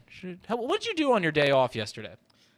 So I'm sitting in bed watching the show as it's getting ready to pop on. Stuff's good. And, I watched a bit of the show and was trying to help the beginning of the show. Yeah, and then, helped us out. After that, though, I started doing some cleaning up around the house. I got some things taken care of. Yeah, some chores. I obviously got my hair cut and got my You look good. my beer shaped. And Was that your mom that tuned in to say you had a nice looking haircut? yeah, she did. That was nice. That was very It was nice. very nice of her. I agree. It looks great. Thank you. I mean, I'm only really trying to impress our Viking friend, our Leif Erikson. But Yeah, I think I did I a don't- good job. I think he said something about it in the chat. I'm not quite sure. No, I said that you look almost you look a little Nordic. You look Nordic, yeah, you look like what's he always say? What's Leaf always say? You got Viking blood. Viking blood. You got Viking blood, Casey. Wow. Yes, you look great. I mean, I know you're a little Irish, right? McAllister, that's Irish. Yeah. You had your holiday. Why don't Germans get any holidays? Mouse. We just made the world go to war twice, so we don't get a day to celebrate. It's bull crap. Doesn't seem like a fair trade. Not at all. Oh well. Casey is the leader of multitasking. Who else? We've got one more. We got Jake Assman coming up. Going to talk about the Texans. Casey has a coach that is getting fired ever, screwed over an organization as badly as Lovie Smith did to the Texans, where what goes for 2, final game of the year to win. They win, and they lose the first overall pick because of it. Literally gained nothing. Just a parting, saying, I'll see you later. Yeah, have fun I with mean- the second overall pick. What a middle finger, honestly. He knew he was getting canned. He's like, you know what? I still got control of this team for one more play. Let's go for 2. Let's win this thing right here and now. Organization. But what's his option? Well, I mean, if you wanted to help out the organization, you don't go for the win there because you gain nothing. You honestly probably don't even go to score the touchdown. You probably just No, but you're saying if he kicks the extra point and ties the game, yeah. right? And they go to overtime. Yeah. Okay, well then based on what you guys are saying, if I hear you right, if you took this another step further, so that would mean in theory, if you're saying that he went for 2 and he's going for the win, right? Yeah. Okay. As opposed to playing for the tie and going into overtime. Or even Then if he more. kicks a point after and then he just decides to tell his team we're going to run the ball 3 times in a row and not try to win, what would Yeah. happen to him then? Well, I mean, he got canned regardless. Well, I understand that. I'm just saying. What do you want the guy to do? He's a I'm not- competitive guy. He's got players to look in the eye. Sure, right. We're going to ask Jake about this. Like I said, I don't care either way. I'm happy. I would do the same thing, right? You know you're probably going to get fired. Just go ahead and say, you know what? I'm winning this ball game. That's what I do. I compete. But in hindsight, it hurt the franchise quite a bit. So, So, Casey, you're bad mouthing a guy. Is that? Do I hear you neither right? of us were bad mouthing him. We're just saying, has there ever been a situation where the guy knew he was on his last game, last play? He's like, you know what? Let's screw All right, him. let's ask Jake about this because he follows the Texans all the time. Jake Asman, host of The Wheelhouse on ESPN down in Houston. Jake, thanks for the time this morning. Great to have you with us, and a happy Easter weekend to you and yours. Let me ask you now. These guys brought this up. The Lovie Smith deal, going for 2, going for the win. What are your thoughts on that thing? I don't have a problem with that. Maybe you do.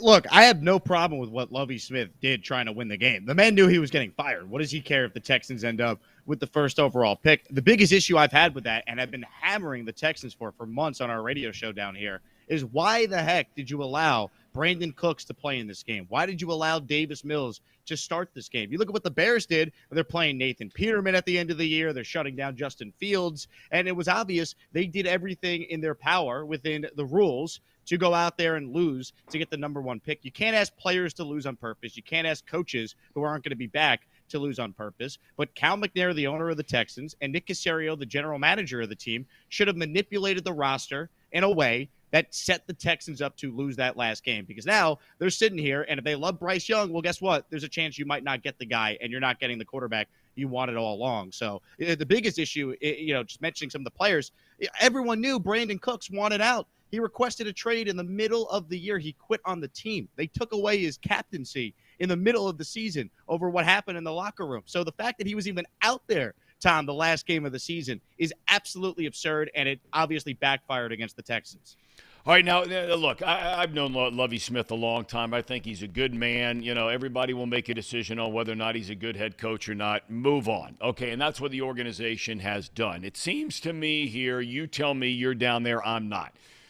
You bring in a guy like DeMeco Ryans, okay, who there isn't a whole lot of no-nonsense BS stuff going on around there, and the way he played going back to his great days as a Texan, I think he's still the all-time leading tackler in Texans history, if I'm not mistaken. Talk about that move in and of itself of bringing in DeMeco Ryans as a head coach. Well, that move it really brought this fan base together in a positive way for the first time in years. You look at the Texans the last couple of years, they've been the worst team in the NFL. The Deshaun Watson situation destroyed this franchise where you had a franchise quarterback and then you end up having to trade him after he sits out for a year because you couldn't trade him because of an ongoing legal situation. So the Lovie Smith hire was the first hire, or not the Lovie Smith hire, excuse me, the firing of Lovie Smith and then subsequently hiring DeMeco Ryans was the first move the Texans have made that was universally praised by this fan base. They loved the guy as a player. He was obviously one of the top candidates. All 5 of the teams with openings in the NFL either requested or spoke with DeMeco Ryans. So the fact that he wanted to come home, he wanted to come back to Houston, was a big deal down here in Houston. Let's talk about, we ask the questions all the time. Where you been? Where are you now? Where are you going? Okay, we know where they've been. They don't have Lovie Smith anymore. They now have a new head coach. They now have a whole kind of good vibe about the franchise, as you just said, for the first time in a while. Before we get to the draft, what is the state of this team on the field right now and the moves that have been made up until this point in time, not only with players we know about Ryans, but as far as strictly, what kind of team right now would you say the Houston Tech, are they better than they were at the end of last year?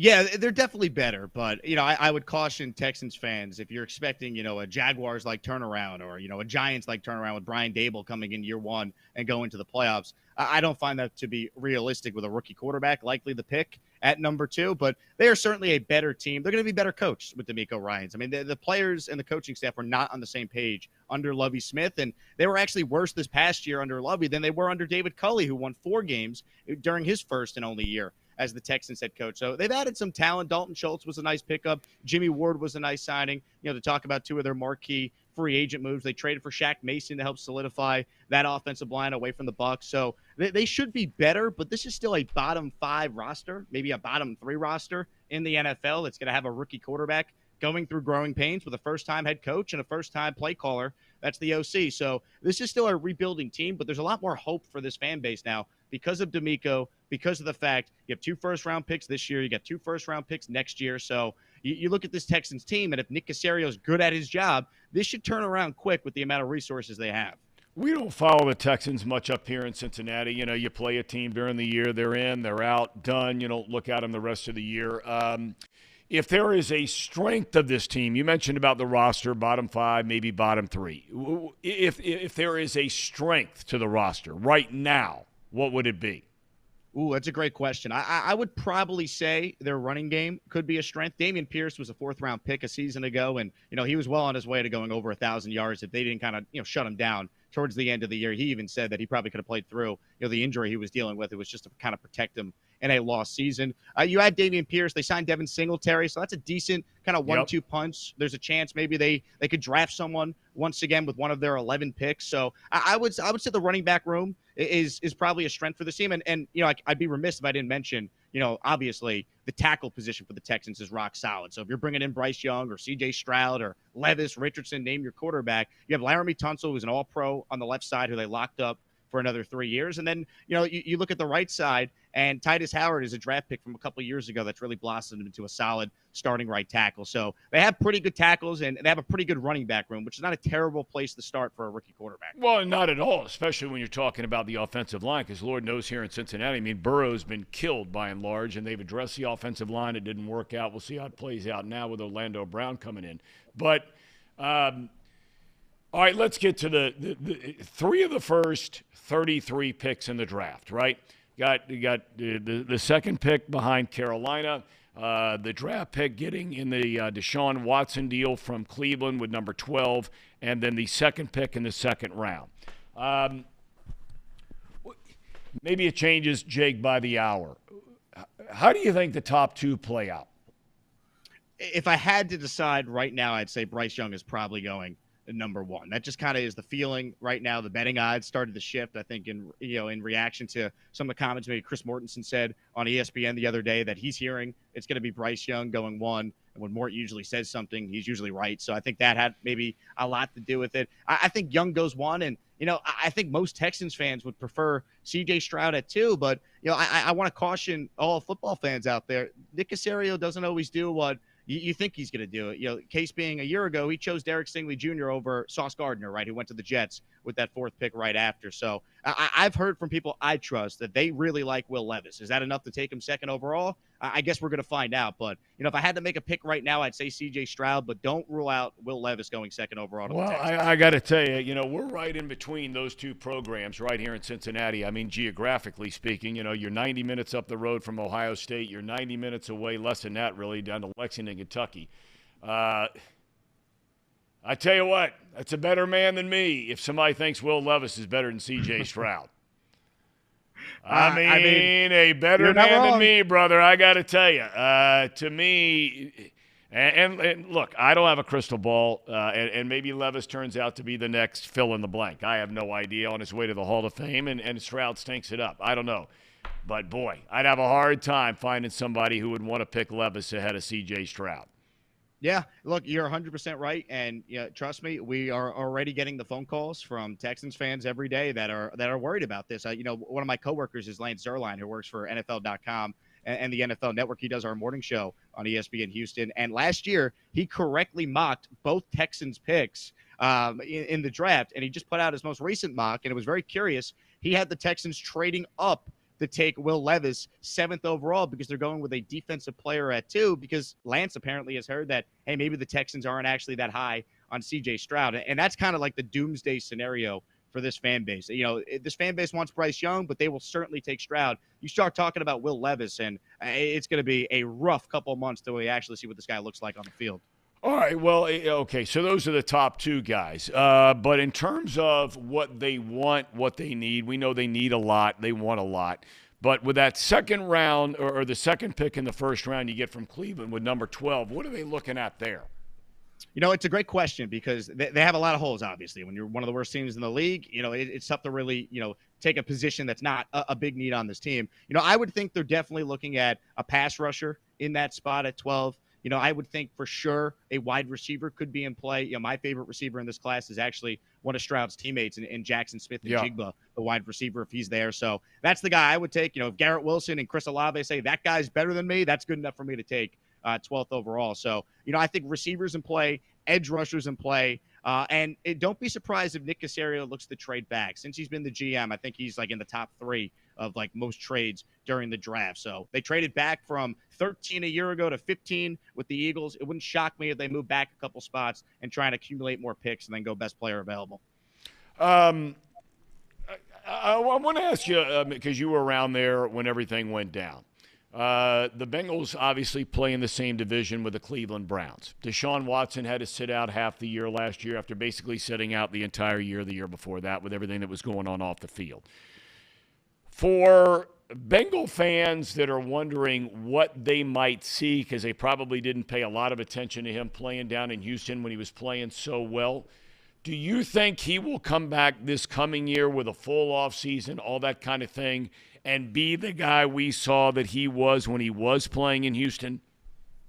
You know, if you asked me this question like before Deshaun came back from suspension, I would have said 100%, no question about it. I just don't think, he's completely forgotten how to play football. I mean, he looked lost out there when we were watching him play here in Houston. I don't think he's that bad, but I wonder, how much mentally is he affected by everything that's transpired, the last couple of years? Obviously, it's his own doing, but, I just wonder about, his mental makeup going through something like that and how that could potentially impact his play. I think he's going to be better, Tom. There's no way he's as bad as he looked last year, but I wonder if we're ever going to see the guy that was well on his way to being considered one of the 5 best quarterbacks in the NFL. Oh, there's no doubt about it. He was in the top and rising quickly, I might add. Yep. But you're right. I mean, last year, and you chalk it up, and I'm sure they're looking at it that way in Cleveland. Chalk it up, all the time missed, et cetera, et cetera. We'll see this coming year. It could make for a fascinating story. The one thing that Houston fans, and boy, they love their football down in Texas. There's no doubt about it.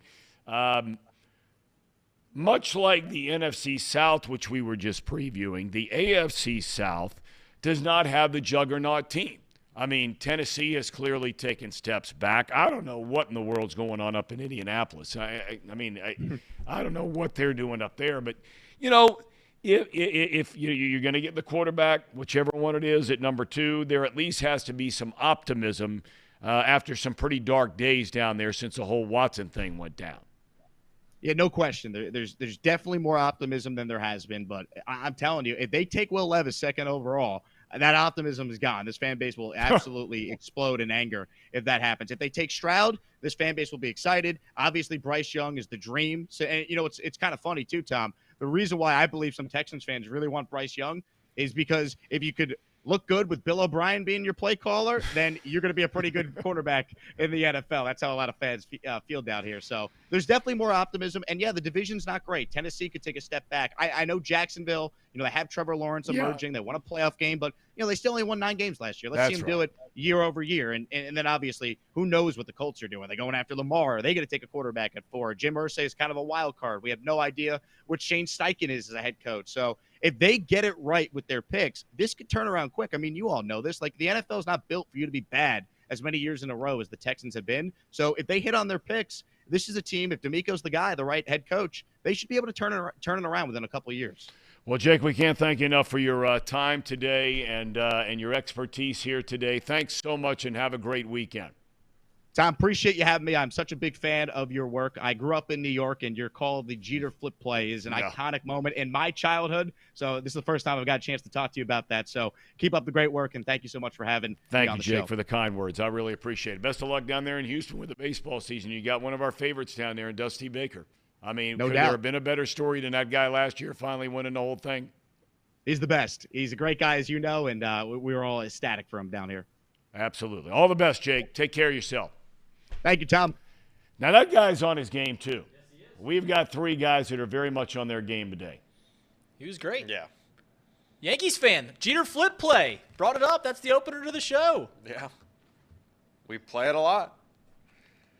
It's funny. When you were doing those, when I was doing all those national games, not only playoff games, and you get that moment, and good play. But it's funny how many people used to watch baseball and little things that I would see, like I'll never forget the first time I met Aaron Rodgers. This is Aaron Rodgers, right? He's getting it rolling, getting a chance. And, I walk in the door, the Packers facility, and, the guy comes walking right up to me. He's like, dude, I used to watch you every Saturday when I was living in, outside of San Francisco, doing all those Giants games and the A's in the playoffs and and all that kind of thing. It's interesting because that is a rare cat. There was some thing that was done recently, I can't remember where I read it, where it talked about the number of baseball players that follow football regularly. Yeah.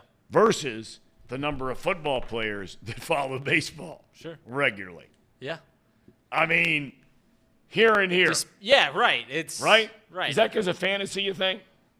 No, I think just football's it's a bigger sport. I think if you're into sports in America, you're a football fan in some capacity. It may not be your number one sport, but you're always, if you like sports, you're going to sit down and you're going to watch college or NFL football. That's not the same case for NBA or the MLB. But speaking of the NFL, there is new news coming out about our Cincinnati Bengals. Which is what? The Cincinnati police have recharged Joe Mixon. Oh, boy. And that charge that was dropped back, which was initially filed on February 2nd. The gun situation. The aggravated menacing. They have appeared to have discovered new evidence, which they now feel comfortable in charging Joe Mixon. That is not good. You can pretty much take it to the bank that he is DUN. Yeah, it's becoming more and more likely that you won't see 2-8. And you know what, fellas? This is where I think all of us would universally agree. Neither one of you are fathers. I am a father to both a daughter and a son. When Mixon did what he did to that woman at Oklahoma, which we've all seen the video, as a dad, you'd want to go kill that guy. I don't like using that word, but when it's your daughter, sure. And I don't care who it is, football player, some dude, student, right? Right. Somebody hurts your child, especially a man to your daughter, you want to kill the guy. So when the Bengals drafted him, I think everybody who is a dad to a daughter, you don't have to be a dad to a daughter, but anybody who is a father to a daughter, there is a part of you that said, you have got to be shitting me. They just drafted this guy, okay? But, you try to find it in your heart to exercise, okay, fresh start, second chance. Everybody deserves those things. Let's see what happens.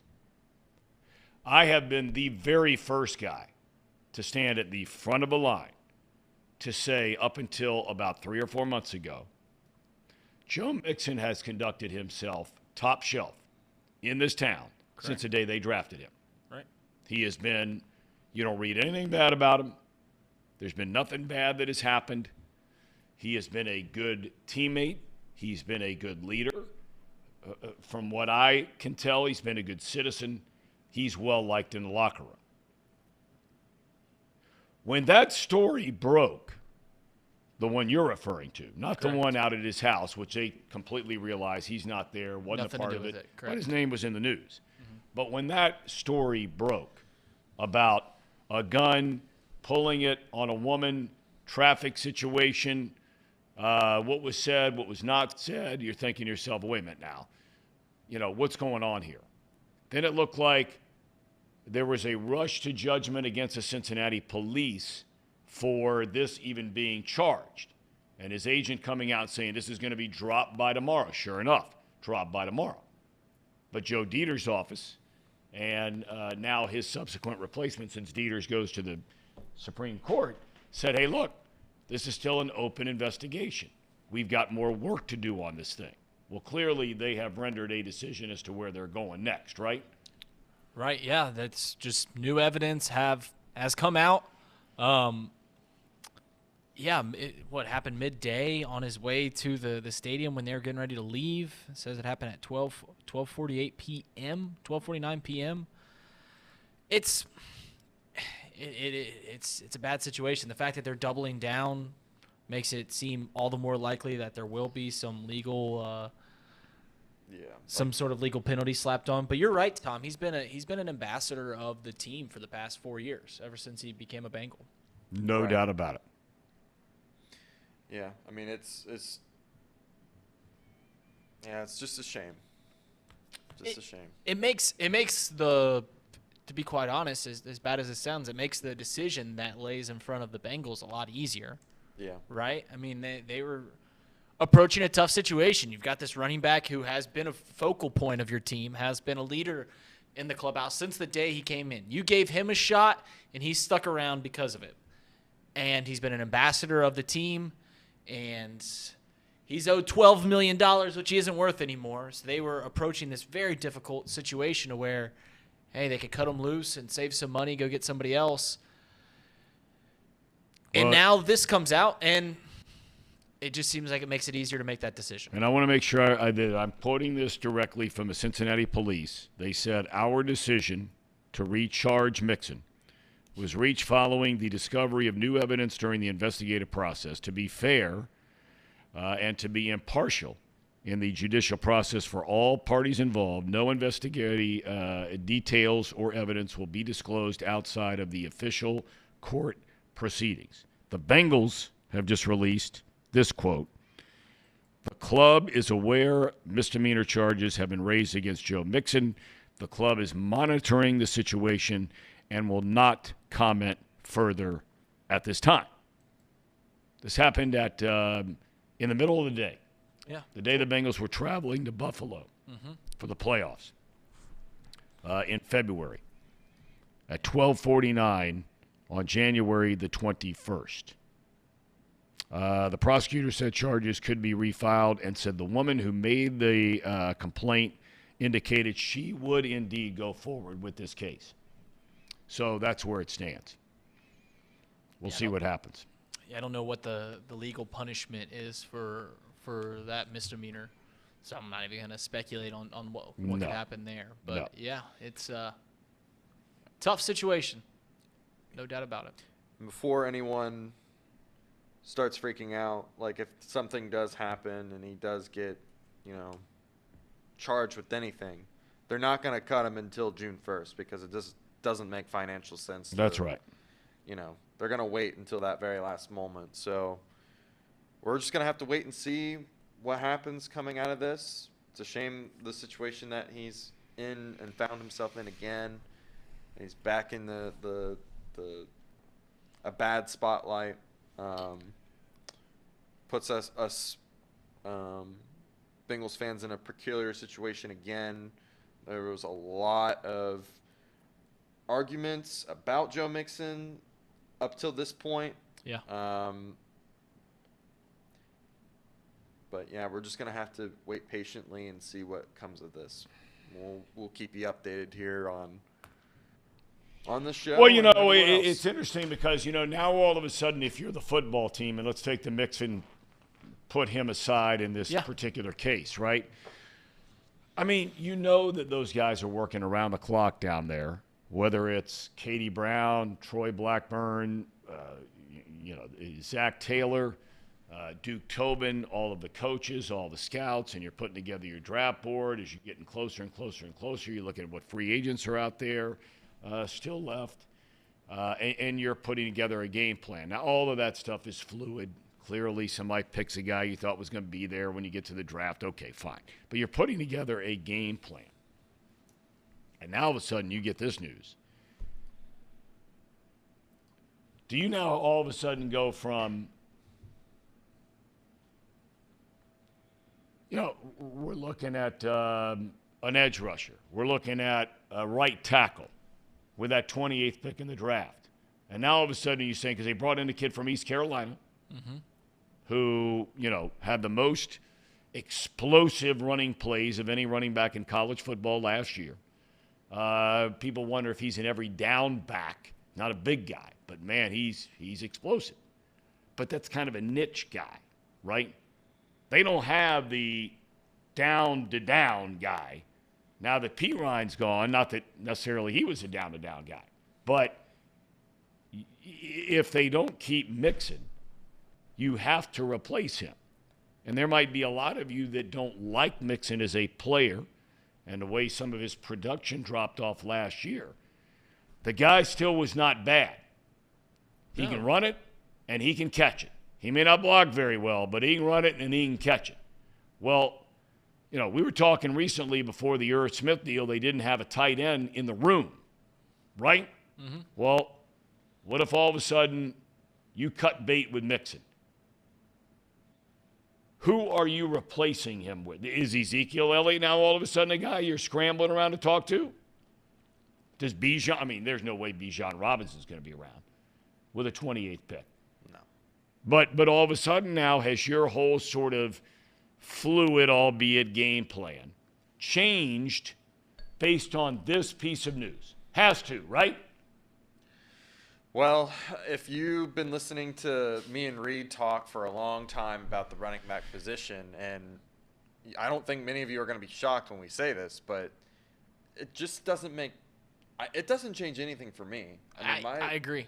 I think they still go with either a tight end or a right tackle with the first pick, maybe BPA defense. But running back, still out of question. Even in the second round to me, I don't even think it makes sense for them to go running back in the second round. I hear a lot of people talk about Jahmyr Gibbs, and I'm like, you're going to forego a guy like a Cam Taylor-Britt at corner? I don't know. To me, I think you're looking at a day 3 running back to fill in that need. And there's going to be guys that were a lot like the Joe Mixon mold who maybe not necessarily couldn't pass block or weren't the greatest in the receiving part of it, which metrics aside, which I've advocated for Mixon in that department. But a lot of his game was flats and making people miss, which is pretty much an extension of the run game anyway. So there's going to be plenty of guys like that. There's going to be plenty of guys available in your later rounds that can fill in that hole. Guys, I got to tell you, I'm not in agreement. I'm not in agreement at all. People that say running backs are a dime a dozen, and we've got a few of them in the chat. When you don't have a good running back, you know it in a hurry. And let's take now a step back. We're all assuming now for the first time it's a very real possibility that Mixon may not be here anymore. We're not going to pronounce him guilty. He's innocent in this country, at least some people are, until proven guilty. All right? So here's the thing. You had 2 guys last year that could carry the ball effectively. Mixon wasn't great, but he was effective at times. Pirine wasn't great. He was effective at times. Both guys could catch it out of the backfield, Mixon especially. You had Pirine in the backfield, who is an outstanding pass blocker. You mean to tell me that you're valuing a running back when you don't have one in the room? You mean to tell me you're going to walk into next season and not have a running back you know for sure that could block in pass protection, or a guy for sure that can run the ball when the Bengals say they want to run the ball? The Bengals were at their best when they had some balance. They were at their worst when they had no balance and threw it around 50 times in a game. The only game they got boat raced all year long last year was against Cleveland, and they threw it 75% of the time because they couldn't run it. Well, they were also got down early. Well, I understand. And then they had to pass. But I'm saying, I'm not buying into this thing. You can just go find a couple of running backs to do what Zach Taylor says he wants to do on offense. But run it, catch it, block. I would make the arguments tight ends are a far bigger dime a dozen than running backs. Well, Trace actually brought up a good point, and he said that tight ends are a dime a dozen except for when you get an elite guy, and so are running backs. But, Tom, I got to ask you a question. When was the last time that you saw a team on the precipice of being great, and you looked at them and said, you know what they need? They need a running back. It has never come in your mind probably. You've never seen a team where you're like, man, this team is a running back away from being the Super Bowl favorites. It never happens because smart teams don't draft running backs early. The Patriots, throughout their whole run, always had some no-name running back there or a veteran on a cheap deal that was 28 years old coming around, like a guy like Ezekiel Elliott. I'm cool with getting Ezekiel Elliott for a cheap deal. Yeah.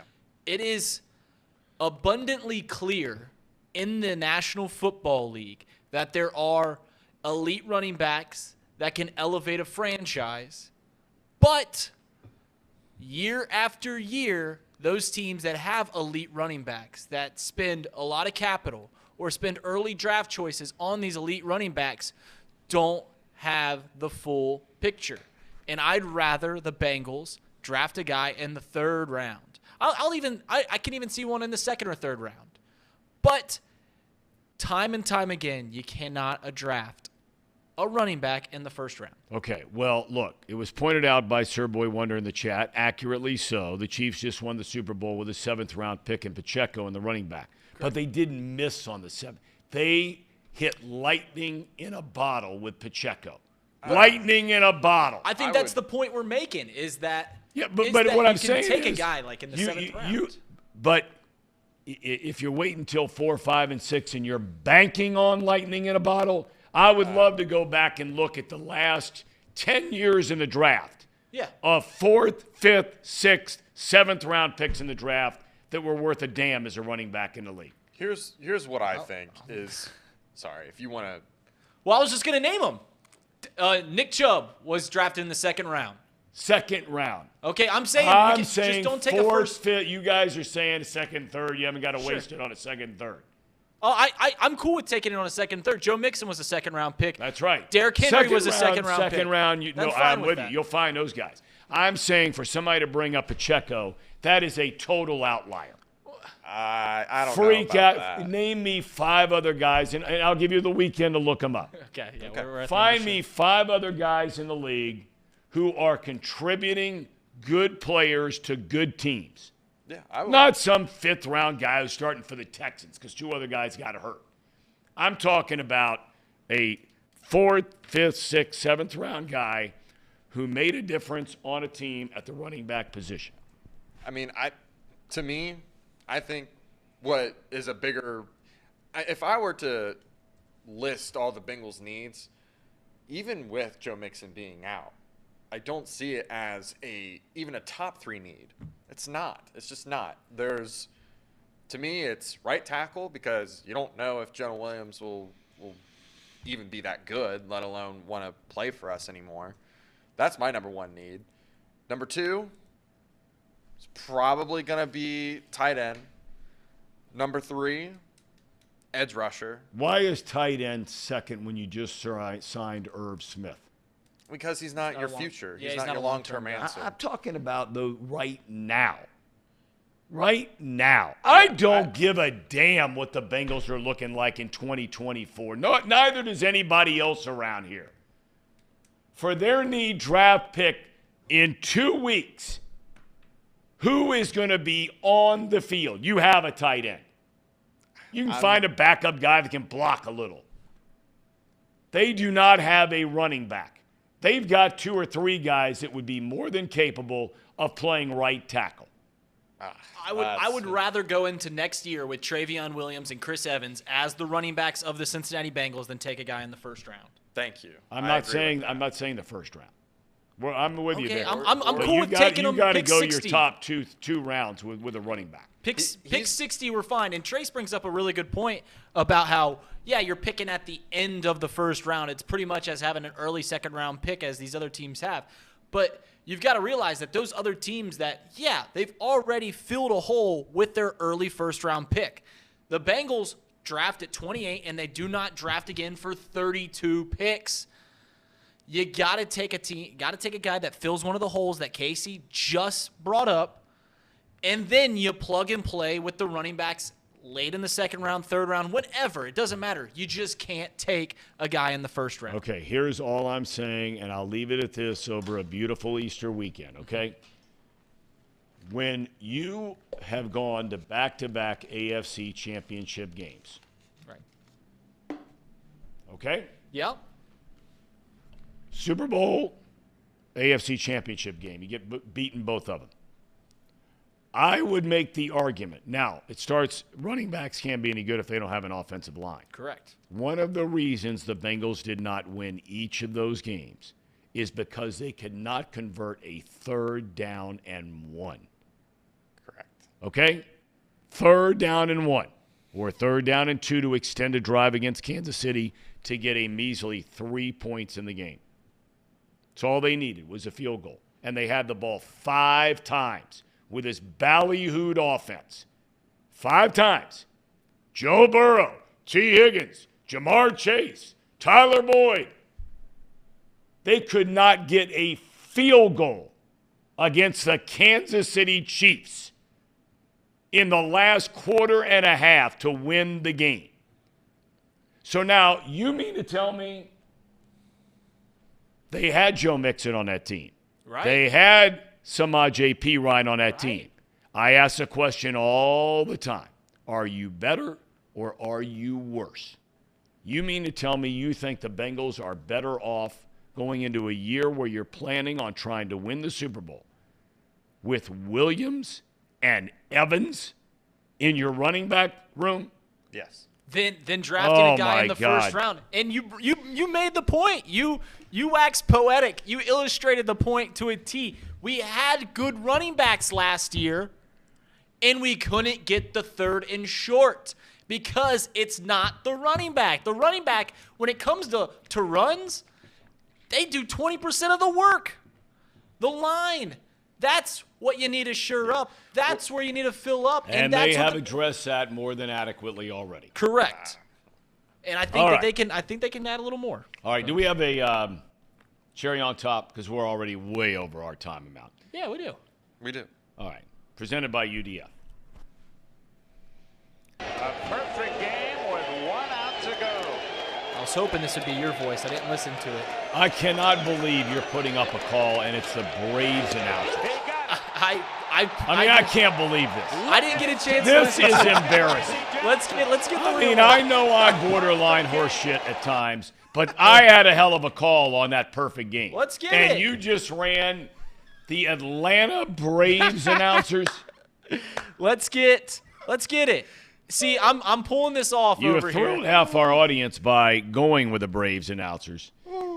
Oh, boy. I apologize, Tom. I didn't have a chance to listen. Let's leave it at that. Randy Johnson, a perfect game. Do you In Atlanta. It was today the anniversary of that? No, we were talking You baseball. just wanted to what? Run the Braves announcer? Yes, I calling did, Tom. Randy Johnson? Yes, I did. I can't believe that they would have the Braves announcer on the YouTube clip because they're the away team. But well, that's what you get when you come off the bench. Apologize, Tom. Do you remember that game? Yeah, I do.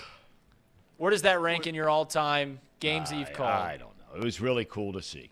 It was very cool to see. We will have that clip at some point. We will get it better We will when get it's it. when it's its actual anniversary. Which I think is it's in May. sometime in May. Yes, May 18th, 2004. Okay. 19 years. It was a while ago. Yep. All right, boys. Listen, this is the holiest of weekends for those in the Christian faith.